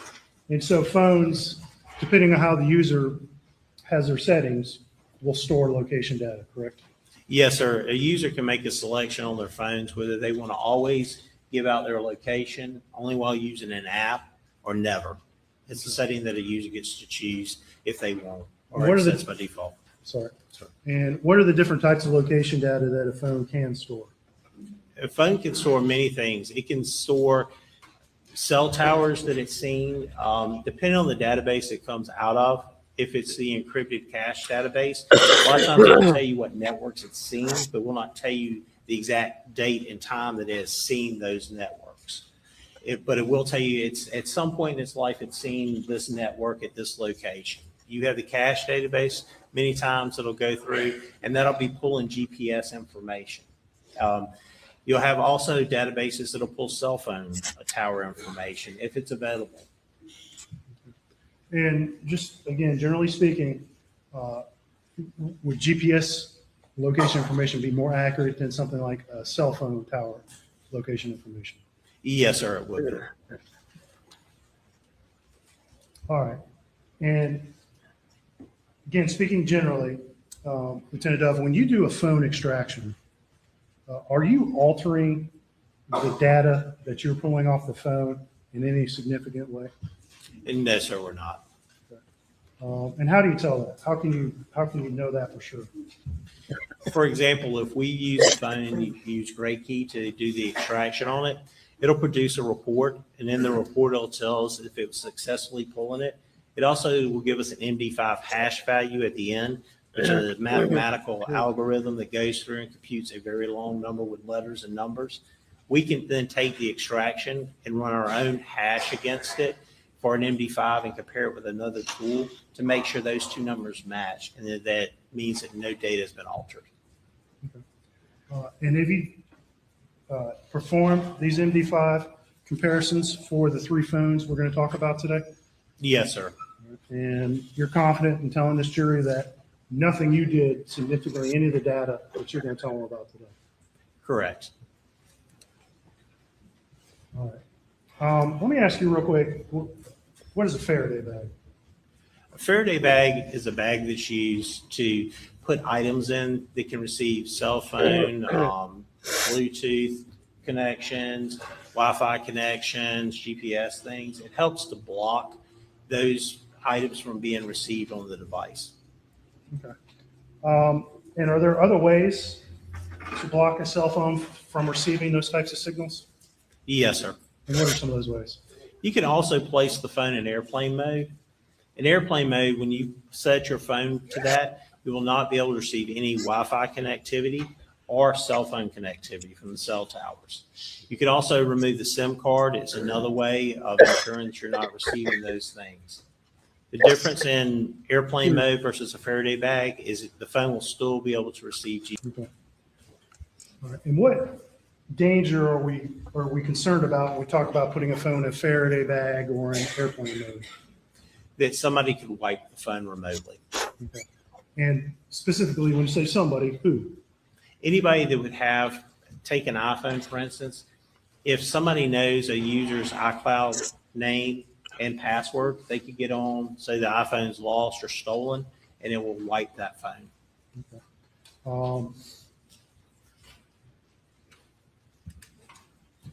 And so if somebody has to have the Apple credentials, if it's an iPhone, it would have to be that person who could wipe that phone remotely, correct? Yes, sir, that's correct. Well, let me ask you this. Is there a way for someone to remotely alter the phone in any way short than just a full wipe? You could do it by connecting a phone and doing an iCloud backup, for instance, with an iPhone. And then you would have to go through and remove whatever you wanted to. And then you would restore that phone to the previous iCloud backup you did. And then that way the phone would only go back to that previous state, and that's what it would show you. Okay. But is there a way to remotely, other than the process you just talked about, is there a way to remotely access a phone and say alter a call log, for instance? No, sir, not that I'm aware of. Or any other piece of singular data on a phone? Is there a way to alter it remotely? No, sir, not that I'm aware of. And in terms of policy, is for SLED, is it SLED policy to collect phones and put them in a Faraday bag? No, sir. Is there a SLED policy that governs how to collect cell phones from a crime scene or otherwhere or from elsewhere? The manual for evidence collection through the forensic lab discusses taking a phone and place it into airplane mode if available and removing the SIM card. All right, let's talk about time real quick. How does a cell phone time, how is it set? Let me ask you that. The time you see on a cell phone, how's it set? Cell phone time is set through the provider. Most of the times the phones will come default, that they will auto set to whatever time zone you're in, along with your provider, whether it be T-Mobile, Verizon. It sets through their servers. That way they know how to bill people, and they can also check it for usage time too.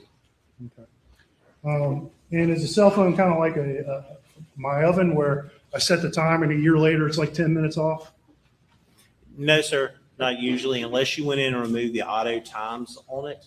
But then you would see traces of that when you look at it, that somebody's changed the time zone.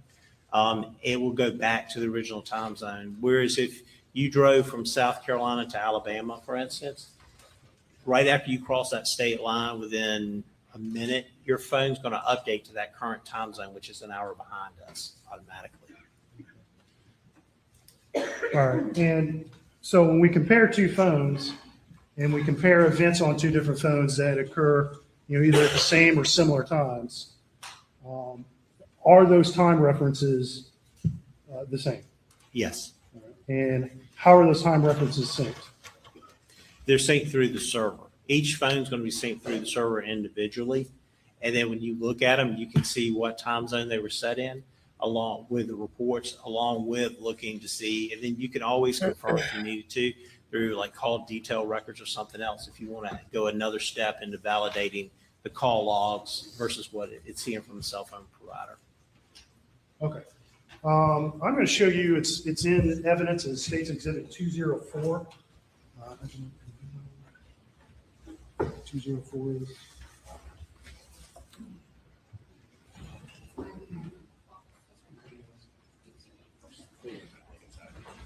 It's not ID only. It was introduced yesterday.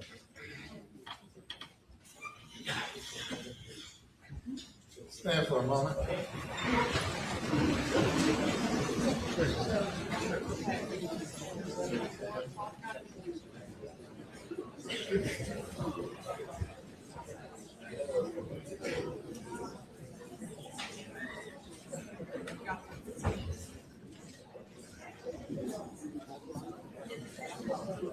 What are we doing? Taking a stretch break?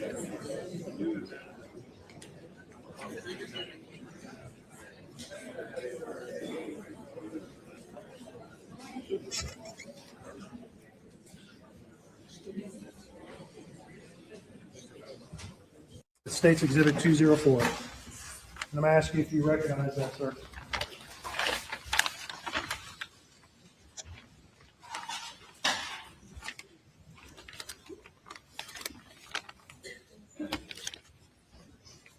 Yes, sir, I do. All right. And what is that item? This is an iPhone that we received in case 7021-0204. It was item 1 that, when after being processed, belonged to Maggie Murdaugh. Okay. And you received that phone. Do you recall when you received that phone? I would have to check my notes on the actual date. It was in June. I believe it was June of 2021. I received the phone from our evidence intake at SLED. Okay. And what did you do when you first received the phone and you went to examine it? When I received the phone, I returned to our unit where our evidence vault is held. I logged the item in to evidence. One of the processes we have when we log items in is we take photos of the item as it comes in. If it's got a cracked screen to it, we'll photograph that. If it doesn't have it, we'll photograph that. Once the item then is photographed, we'll go through, we'll process the phone as far as for evidence, where we'll go in, we'll look at the phone, we'll pull the SIM card out if it hadn't been pulled out, we'll check the IMEI number, we'll log it into our system, we'll place stickers on the phone and on the bag itself. Once that's done, then we'll take it to our evidence vault and sign it into a shelf in our evidence vault. Okay. I'm going to show you what's been marked as State's Exhibit 277. Do you recognize that, sir? Yes, sir. This is a photo I took when I examined this item. All right. And that item being? Item 1, the iPhone belonging to Maggie Murdaugh. And at this time, State will move to introduce Exhibit 277 to evidence. Admitted. And I'm going to show this. Are we up on the other? Yeah. Okay, what is this picture of? What do we see on this picture? This is a picture of her settings on her iPhone. I opened the settings. I went in and pulled up. It shows the name of Maggie Murdaugh has been entered as a name for the phone. It also shows that the phone has been placed in airplane mode, that the Wi-Fi connection is off, Bluetooth connection is on, cell connection is placed in airplane mode. Okay. So this is a picture you took, correct? Yes, sir, it is. All right. And did you alter any of these settings yourself? No, when sir. you access this phone? No, sir, I did not. And we see the phone's in airplane mode, correct? Yes, sir.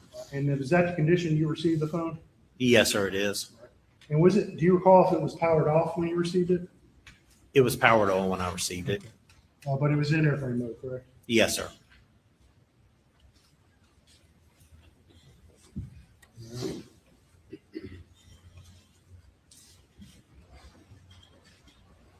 I'm going to show you State's Exhibit 276. Do you recognize that, sir? Yes, sir, I do. And is that a picture you took? Yes, sir, it is. It's one I took during our examination of the phone. All right. And that's, again, Maggie's phone? Yes, sir, it is. All right. And at this time, state would move to introduce State's Exhibit 276 in evidence. No objection.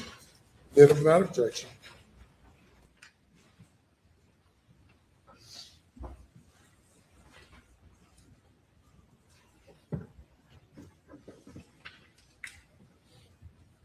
All right.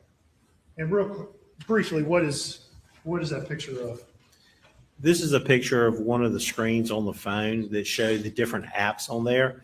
It also shows on there that there has been notifications received to those apps, such as CVS Pharmacy. It shows the little number 1 there that has been received a notification to that app.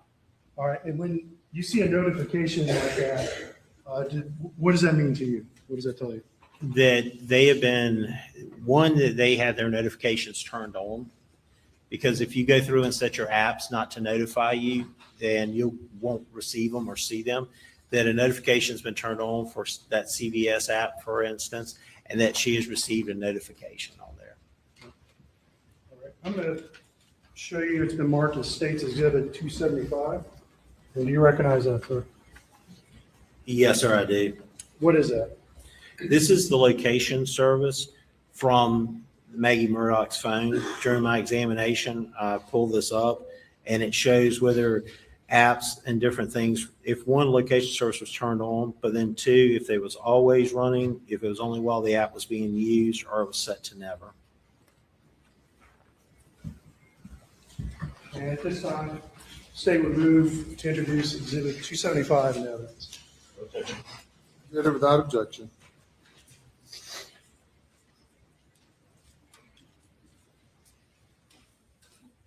Okay, can you read that, Lieutenant Doug, on the screen? Yes, sir, I can. And at the top, what is that? What do we see there? At the top of it, on the left-hand side, you see the time of 12:30 with a little triangle next to it for location services. Then on the right-hand side, you see the little airplane to indicate the phone's in airplane mode. Then you see the battery, and it's hard to tell on the screen, but I believe it's yellow. It looks like on there that it's a low battery. Then it's the location services. It shows that location services are turned on. Then it goes down through several different apps, not all of them, but then shows like AccuWeather is set to never record locations. You got Amazon, Alexa, that's always, the App Store only while using the app, the Apple Store while using the app, Apple Watch faces while using, Apple Watch workout while using, and BCBS toolkit while using. Okay. So these are user settings that presumably the owner of the phone would have set, correct? Yes, sir. Majority of the time when you add a new app to your phone, it asks you, do you want to allow location services? Do you want to allow it all the time, only while using the app, or never? You can also go into your own settings and change those location services. Okay. And for most of these apps we see on here, it seems to say that location services only be used while using. What does while using mean? It indicates when you pull the app up and the app is in use, that's when it's recording the location that you're at. Whether it's running in the background or you pull it up and then close it completely out. So if no one is actively using a particular app, the phone's not going to record location data, correct? Correct for that app, yes, sir. For those settings where it says while using, correct? Yes, sir. All right, I'm going to approach and show you Exhibit 278. You recognize that, sir? Yes, sir, I do. And what is that? This is a picture of Maggie Murdaugh's phone I took while I was doing the examination of it, and it shows the recent call log. At this time, I would move to introduce State Exhibit 278. Submitted.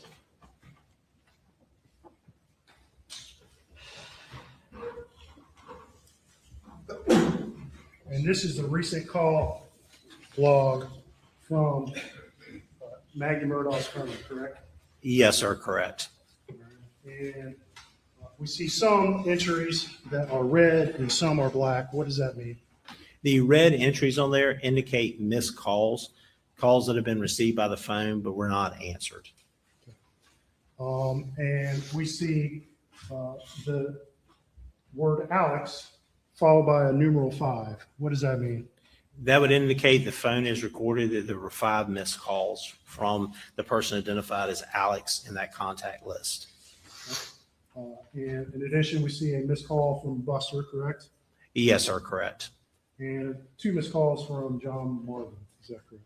Yes, sir, that's correct. And can we see the times or dates on this screen right now? It shows the date on there as far as the day of the week. It does not show the calendar date or the times. Okay. And finally, I'm going to show you Exhibit 279. Do you recognize this? Yes, sir, I do. What is that? This is a photo of Maggie Murdaugh's phone. When I was doing the examination, one of the other things I did was open the messages to look at it and take a photo of that. Yes, sir. Sorry, y'all. My cousin sent me something hilarious. And at this time, State would move to introduce State's Exhibit 279 today. Okay. Admit it. It was a misheard song lyric, and it was so funny. All right. And this is a recent messages from Maggie, correct? Yes, sir, it is. All right. And what types of messages would show up in this inbox? In this inbox, you would receive SMS messages, a regular text message, and also MMS messages, which ones may also have a photo attached to them, would show up. Okay. All right. And I see to the left of most of these a dot. What does that dot indicate? That dot indicates messages that have not been read or opened. Okay.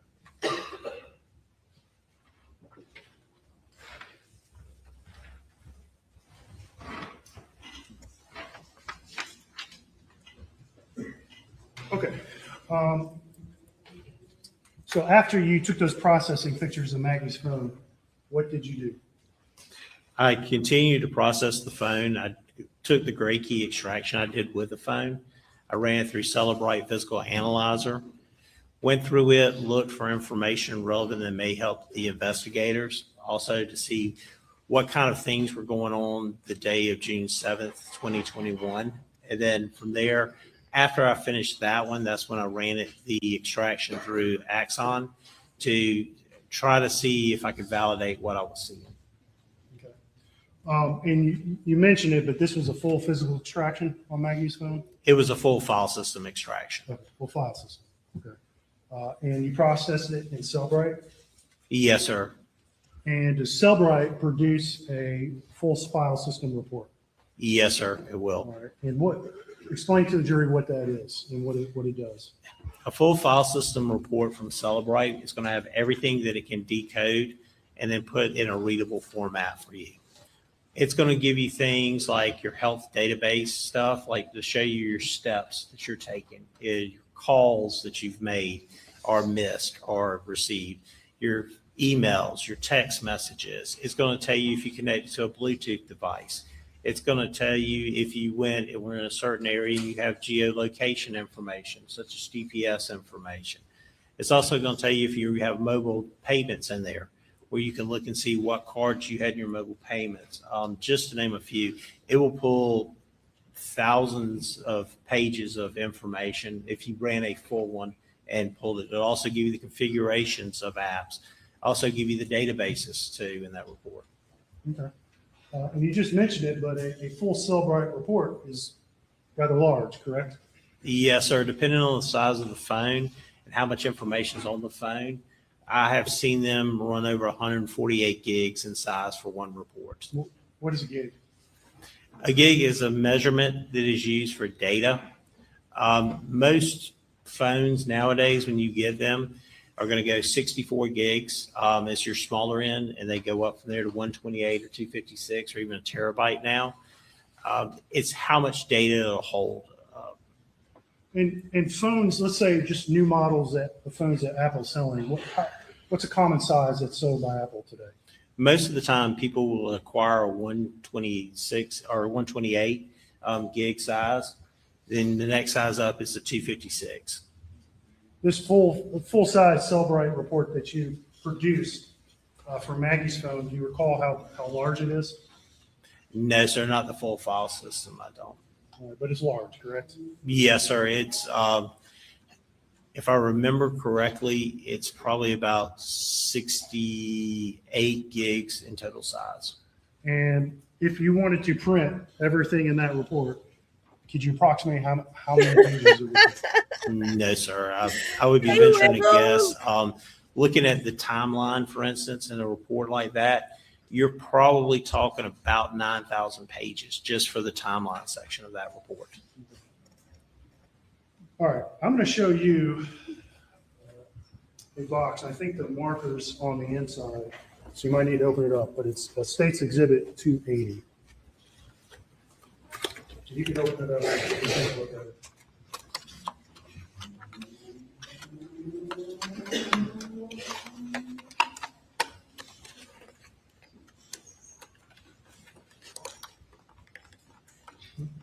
All right.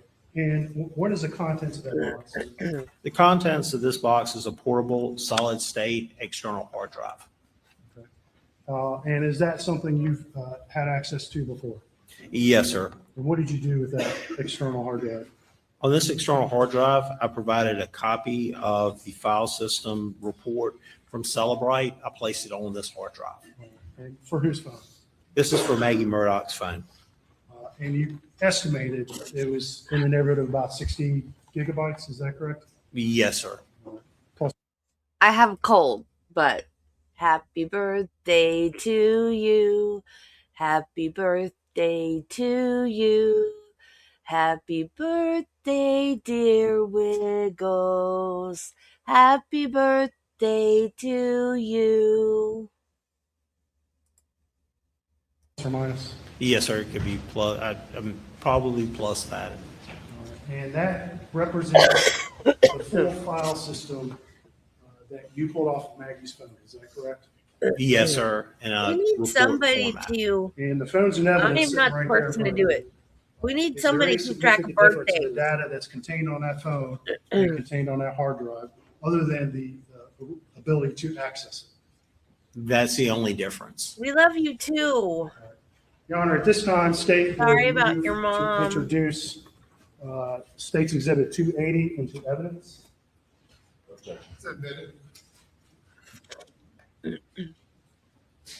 All right, Lieutenant Dove, we just talked about if we printed all that, it would be thousands of pages, correct? Marty Yes, was sir. like, celebrate. Yeah, so- Where's Wiggles? For today, you've printed shorter reports that we can look at and discuss for Maggie's phone. Is that correct? Now, where's Yes, sir. I Marty? did. But those reports are pulled from that full Cellbrite report on that hard drive. Yes, It's sir. almost time to switch over to the live trial. What time is it? Okay, I'm gonna show you something that's marked as the State's Exhibit. Oh, they haven't even started yet. Take a look at that, sir. And you recognize that? Yes, sir. I do. What is that? This is a report, a Celebrite report from Maggie Murdaugh's phone that was pulled just for call logs with a filter established for just June 5th, 2021 to June 7th, 2021 as parameters for this phone. And so those are call logs that were stored on Maggie's phone. Is that correct? Yes, sir, they were. And explain to the jury real quick, they heard from a Verizon representative this morning. What's the difference between call logs stored on that phone and call logs that might be stored by a company like Verizon? When call logs are stored on the phone, one of the things on this report, for instance, it'll have network unknown. It's not pulling network information. So it doesn't matter whether you're using T-Mobile or Verizon for your phone, it's still going to pull the call logs. Even if you were to go and switch carriers from Verizon to T-Mobile, it would still pull the call logs from the database. One of the other things it'll do is it'll record times that the phone's receiving the call along with the amount of time that you spend on the call. It'll show if it was answered or missed on there. Okay. We're gonna take a break. Yes, sir. At this time, ladies and gentlemen, if you'll go to the jury room, we'll take a 15-minute break.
Oh, I thought that was Jim standing at the podium. I was like, wait, Jim's at the table. How's he at the podium too?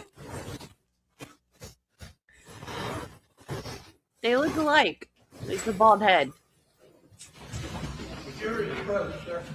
Thank you. You may proceed. Thank you, Your Honor.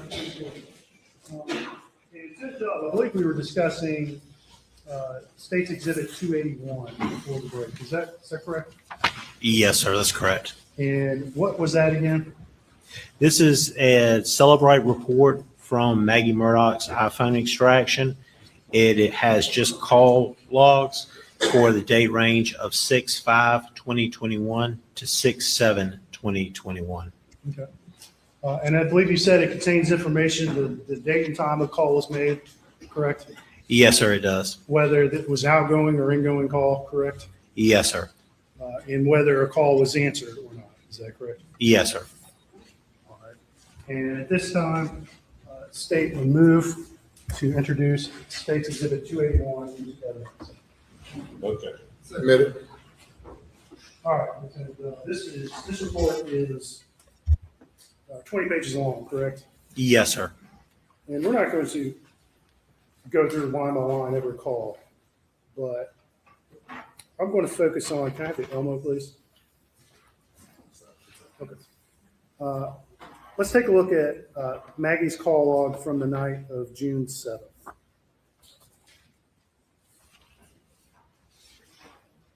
All right. Can you read that from your screen up there, sir? Yes, sir. I can read down to item 8 on that. Okay. And actually, we're going to go back a little bit more in time.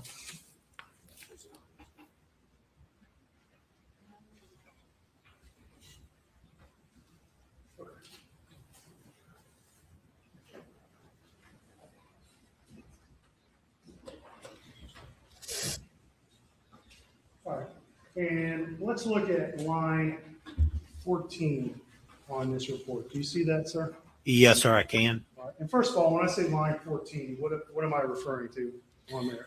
On the left-hand side of the picture, there's a column, and when you build a report, it adds the numbers just to make it easier to keep track of in that report. If you added this report with another piece of item, whether it's text messaging or voicemails, it would change the numbers. Okay. And on line 14, what is that data entry? What does that represent? It represents a call that was outgoing on this phone. All right. And we see a number. Don't read the number, but we see a number and a name below it in the second column there. Is that correct? Yes, sir, that's correct. And what's that name? Barbara. Okay. And did you say that this is an outgoing call or an incoming call? It shows the direction as an outgoing call. Okay. Now, I look at line 13, and I see another entry that says Barbara. What is that? That is the same call.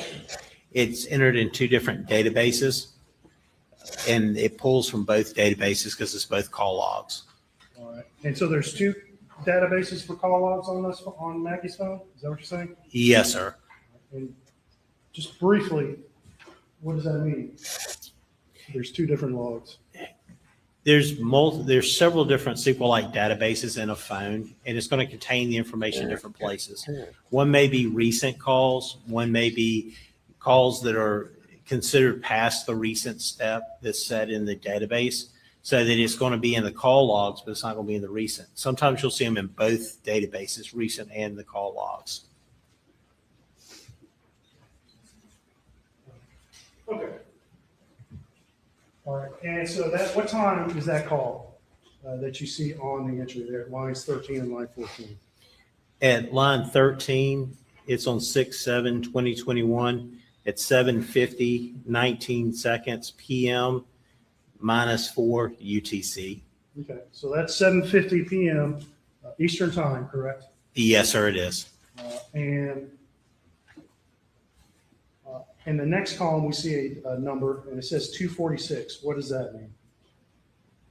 That is the duration of the call. Okay. So at 7:50 p.m., Maggie placed a call to Barbara. Is that correct? That lasted 2 minutes and 46 seconds. Yes, sir, that's correct. And we see a slight time difference between line 13 and line 14, about 4 seconds.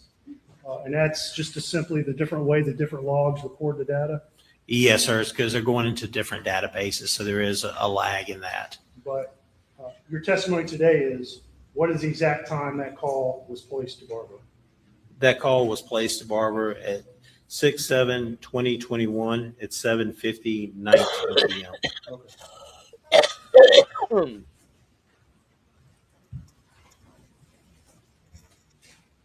Okay.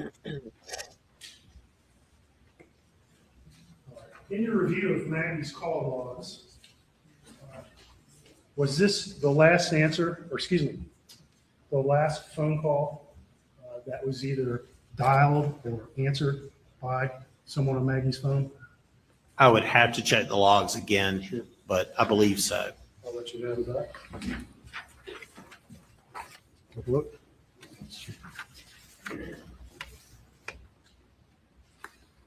Yes, sir, that's correct. That's the last answered call or one that was shown in the direction of outgoing. All right. No more outgoing calls that night, correct? No, sir, June 7th? correct. And no more answered calls the night of June 2nd. Is that correct? Correct.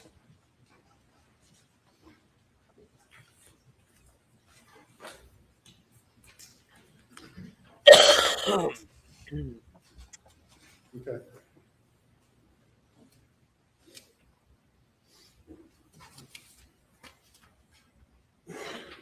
Okay, we're going to look at lines 9 and 10. I don't know if you can see that on your. I got it reversed. My bad. There we go.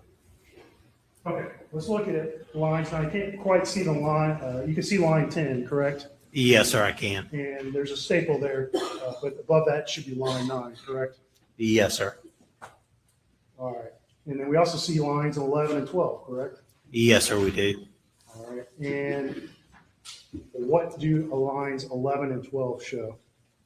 They show that the phone from Maggie Murdaugh received a phone call from 1-803-942-1227. On line 11, it has the name Alex associated with it. Shows the direction as incoming. And was that call answered? No, sir. Okay. And again, we see 2 line entries for the same call. Is that correct? Yes, sir. However, there's a difference. One line 11 says Alex and line 12 says PA. Is that correct? Yes, sir. But they're the same number though, correct? Yes, sir, they are. And again, briefly explain why we see a Alex and a PA between those 2 lines. Because they're 2 separate databases that these are entered into. And when you set up your contact list, you can go through and if you wanted to set a name for either a spouse, a child, or a good friend, you can set it how you want it to be. And that's going to show up from the contact side of it. Okay. But it's the same call, correct? Yes, sir. It's the same call, same phone number that it was received from. Okay, let's look at line 10 and 9 directly above that. Again, the 9 is Does slightly anybody obscured. use cutesy names for But contact in their phone? What do we see there? What I activity put do the those two actual lines name, represent? like Travis. Those like two Travis lines Cook. I show don't put calls husband or from hubby or lover or 1-803-942-1227. like I don't do the cutesy name thing. Line 10 has it as PA. Direction shows an incoming call, and it shows it as a missed call. Maybe I'm not. And again, it's Alex and PA, Interesting but it's the enough. same number in 1227, correct? Yes, sir, correct. And you've had an opportunity to examine a phone associated with 1227, correct? Yes, sir, I have. And whose phone is that? That was Alex Murdaugh's. And again, that time is what?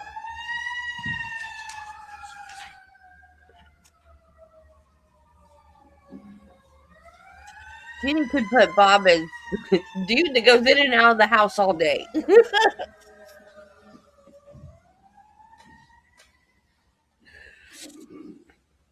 All right, and the two times you see in line 10 and 9, can you read those times in those two blocks? And are they the same? Yes, sir, they are the same. It is 6/7/2021 at 9:06:14 p.m. UTC -4. Okay. And that's local time, 9:06, correct? Yes, sir, that's local time. In 14 seconds. Correct? Yes, sir. Oh, all right. And let's read the times for line 11, 12. That's that first call from Alex.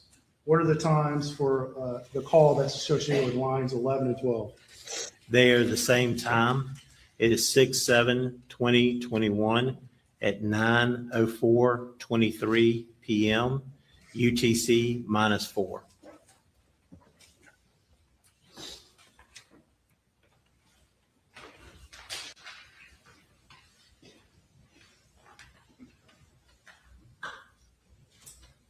All right, we're going to talk about a few more lines here. Let's talk about lines 7 and 8 on this report. I mean, what does this information show? It shows a phone call of 1-803-942-1227.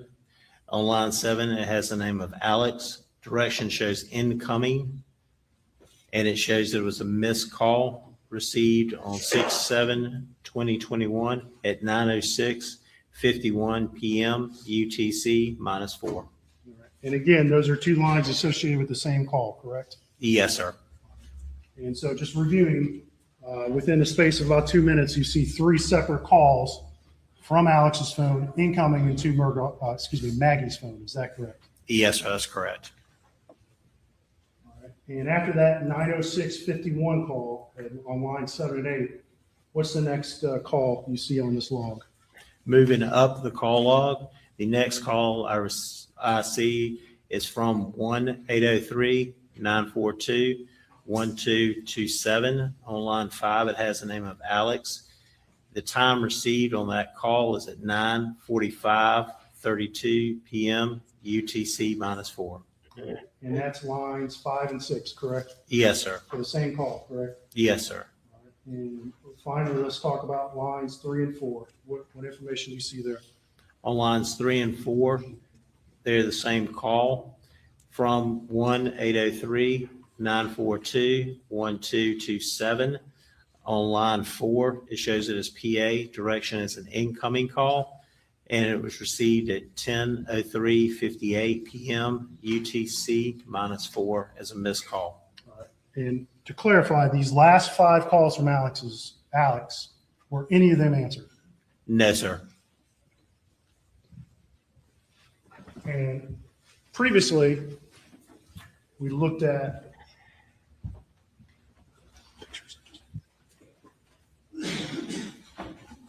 when you took pictures of Maggie's phone, you took a picture of her call log, correct? Yes, sir, I did.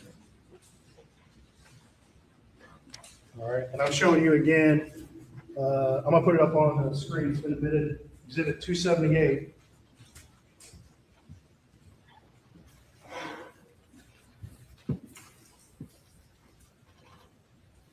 And we saw that numeral 5 next to Alex's name, correct? Yes, sir, that's correct. And that represents 5 missed calls. Yes, sir, that's correct. And I don't know if you're doing math while we went through that, and we can look at it again if you'd like, Lieutenant Dove. But did you count the calls from Alex that were missed in a row as we went through that call log?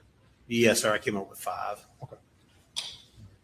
And since I had that picture up there, when you access Maggie's phone to take these pictures and to go through some of these screens, did you change any settings? No, sir. The extraction had already been done at the point I took these photos. Okay, so the extraction actually was done before these pictures. Yes, sir. All right. But even after, did you change any settings or open up any calls to make anything difference on the phone? No, sir, I did not.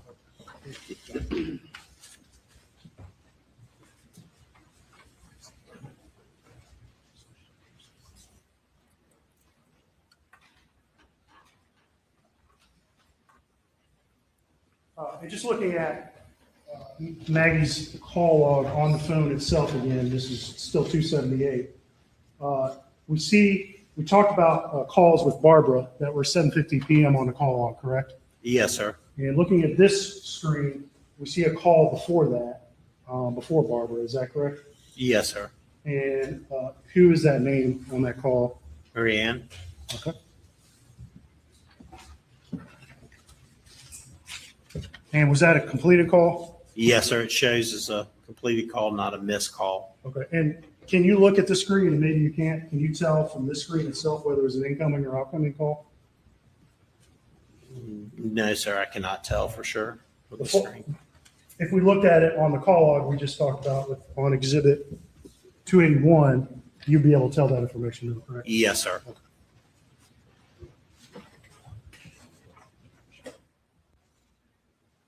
All right.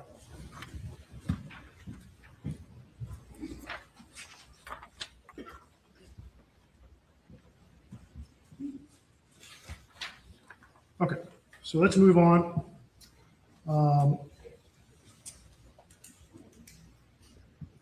Let's talk about Maggie's text message report.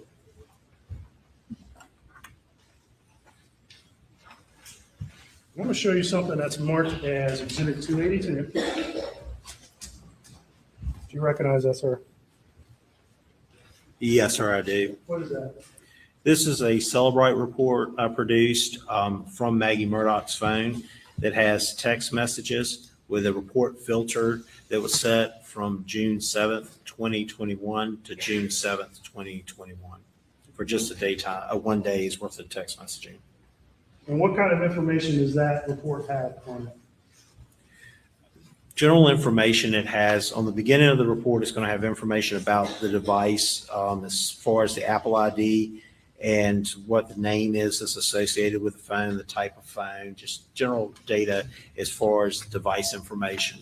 On the other pages, you'll see text messaging that's on the phone, who they were from, the text message, the dates, and also show the status if it was read or an unread message.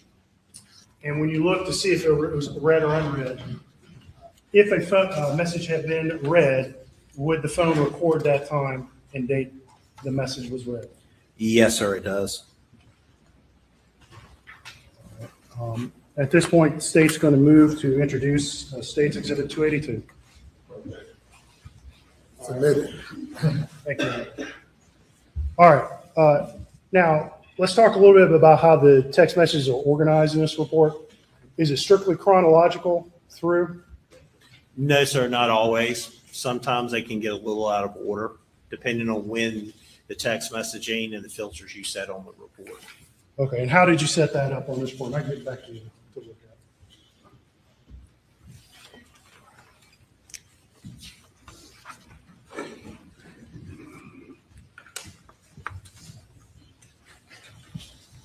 On this report, it appears to pull chronologically, but it's also pulling instant messages versus chat messages, and they are coming from different databases. Okay. So if it came from a different database, it's separate, but all the SMSs should be in chronological order, correct? Yes, sir. All right. Let's look at a few thoughts here.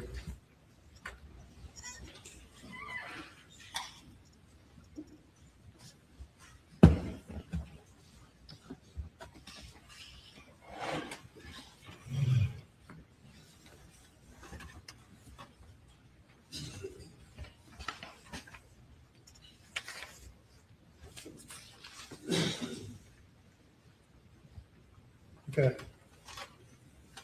This is page 31 of this report. All right. Can you read that at the bottom then? Is that readable? Just part of the bottom is readable. Sorry, I was looking at the wrong one. Okay. And what is this? This is appears to be a group text message that was received on this phone from one individual to several other individuals. Let's not read numbers, but most of these had names next to them. So who sent this message? It appears it has it down as John Marvin. Okay. And who else is in this text group? Maggie Murdaugh appears in this, but it has her user account name, which is a Yahoo email address. Okay. It has Alex, Christy, Lynn, Alan, Liz, and it has one phone number that does not have a name associated with it. Okay. All right. And what time did this text message arrive on Maggie's phone?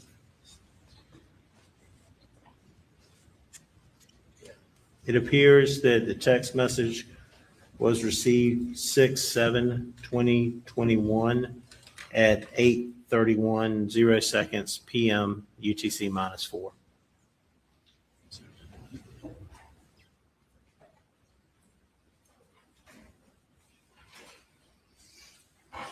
I think without defense objection, the state's going to move to seal this as per the evidence per the previous protocol.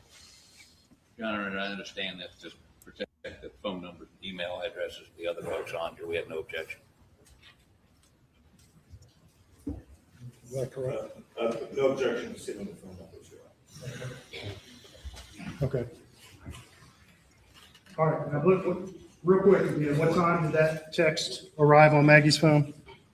It shows at the bottom of it at 6/7/2021 at 8:31 p.m. UTC -4. Okay. All right. And was that text message read? Yes, it shows it as read. Okay. And what time was it read? It shows it as read on 6/7/2021 at 8:31:16 p.m. UTC -4. So about 16 seconds later. Yes, sir. Can you read this text message, please? Yes, sir. It says, I plan to go over to visit Dad tomorrow afternoon. Is anyone else planning to go? All right. And that's from John Marvin, correct? Yes, sir. And we're not going to go back and look at the previous text in this thread, but what is the general topic that they're discussing, just for context for the jury? It appears that they are talking about going to visit Dad tomorrow and trying to find out if anybody else plans to go over with them at any time. And this is a response to a series of texts about Randolph, Alex's dad, and his health, correct? Yes, sir.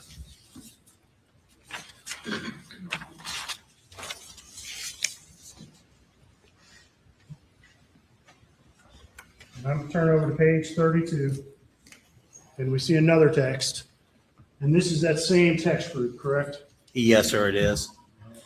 And this is another text that arrived on Maggie's phone, correct? Yes, sir, it did. Who sent that text?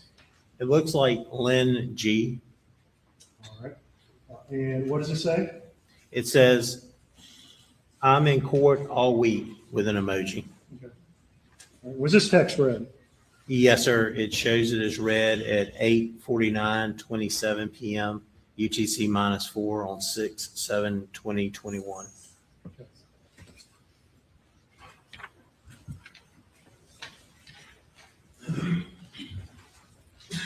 I'm going to hand this report back to you. And have you help me find. I believe Maggie receives a text later, and it might be from Rogan. Could you find that text in there for me, please? Yes, sir.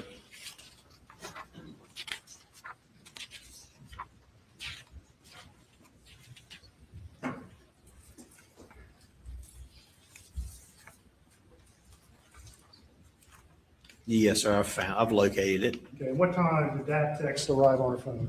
That text arrived on 6/7/2021 at 9:34:14 p.m. UTC -4. Let me see.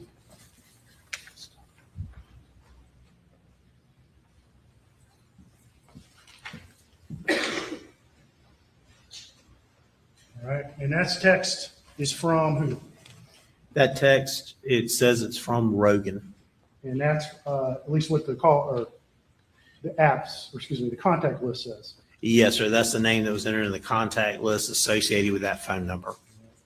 And that arrived on Maggie's phone when? On 6/7/2021 at 9:34, 14 p.m. UTC -4. And was that text ever read? No, sir. It appears as a status of unread. Okay. Now, let's be clear about something, Lieutenant Dove. When we say a text is read or a call was answered, can you know for certain from your forensic analysis of who the actual person was who answered a call or made a call or read a text? No, sir. I cannot tell you who did it. I can tell you that the phone has the information. The phone recorded certain information, but I can't tell you who's actually touching the screen or pushing the buttons on it. Okay. But in order to place a call or to place a text or to read a text, what condition has to be satisfied?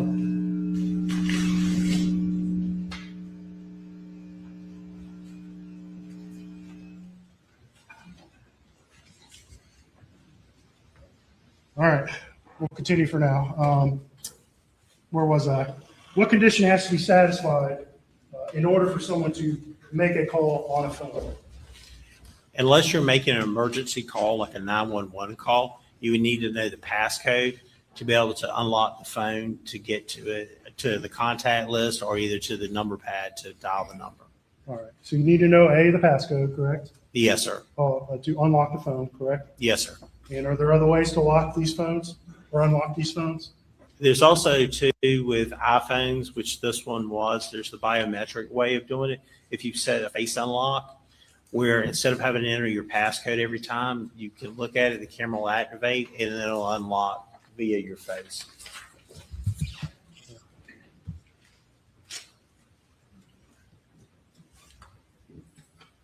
All right. So that was 282. Can I see 282 again? I'm going to show you, I believe there's some texts from Alex that Maggie received that night. Can you find those in our report, sir? Yes, sir.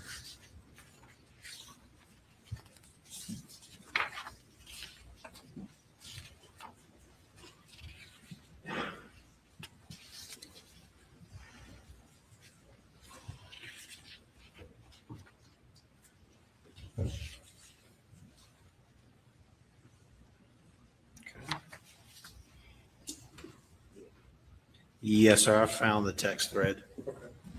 All right. What's the beginning?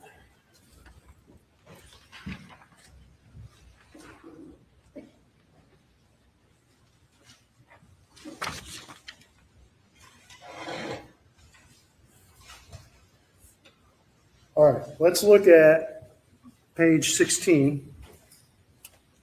And can you read that, sir? Are you referring to the bottom text on that one? Yes. Yes, sir, I can. Okay. All right, and who's that text from? It's from Alex. All right, and it was sent to Maggie's phone, correct? Yes, sir, it was. At what time did that arrive on Maggie's phone?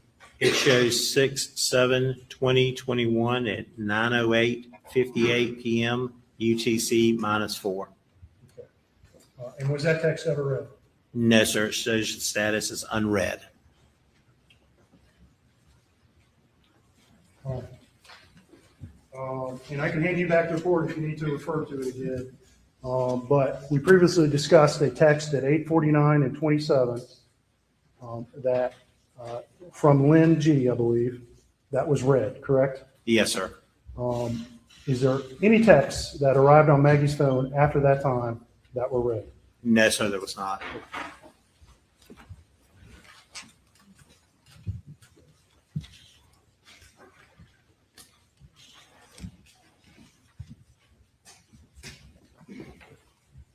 Okay. And I'm going to hand you, it's been marked as State's Exhibit 282. And I'm going to ask if you recognize that, sir. Yes, sir, I do. What is that? This is a Celebrate report that I produced from Maggie Murdaugh's phone. It has on there device events from her phone with a date range filter placed on it for the day of 6/7/2021. Okay. All right. And what kind of information is contained in that report? In this report, it's going to have different information in there as far as activity. It'll have location information in there. It'll also have whether the phone was unlocked, if it was locked, if there's orientation changes. It'll also pull if it was plugged in, whether to a car or to the wall to charge. And most of this is information that's stored in those databases we discussed previously, correct? Yes, sir. Most of this information is in the Knowledge C database. Okay.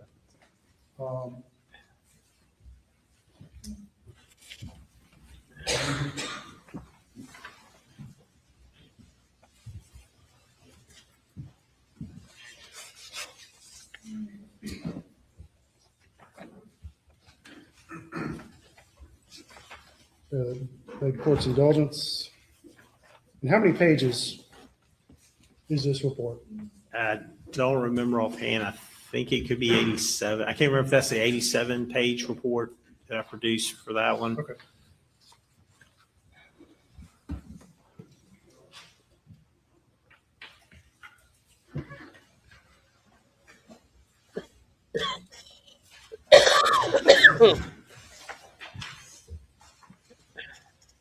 Okay, I'm going to direct your attention, if you can read that, to line 4336. Do you see that at the bottom, sir? Yes, sir, I do. All right. And what information is contained on line 4336? It has the first column has the number, then it has device events. The next column that's populated has a date of 6/7/2021, 8:17:15 p.m. UTC -4 start time. Then the two columns over, it has unplugged, and this information was obtained from the Knowledge C database. What does unplugged mean? It would indicate that the phone was unplugged, whether from a vehicle or from a wall or a computer that it was charging.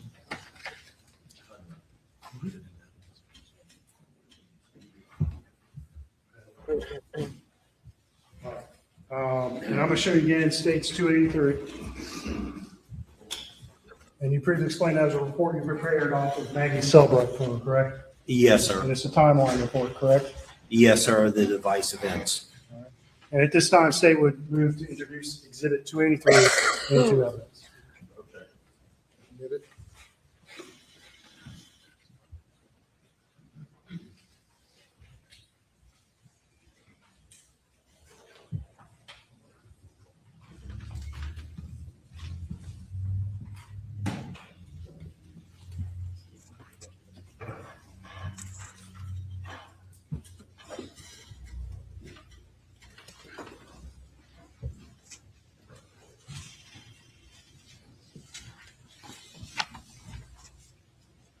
Okay, I'm going to direct your attention to line 4354. Can you see line 4534? Yes, sir, I can see 4354. And what's the date and time associated with that log? 4354, the date associated is 6/7/2021 at 8:30:23 p.m. UTC -4. And what is that data entry? That entry shows Poshmark buy and sell fashions. Would that be a website? Yes, sir. And what does that indicate to you was occurring on his phone at that time? That it was possibly running in the background. Okay. Would this be a website that had been previously accessed on his phone? Yes, sir. Okay, we're going to stop there. Because it was so interesting. And we're going to hop over to the George Pino trial, and it should redirect you So I'll see you over there.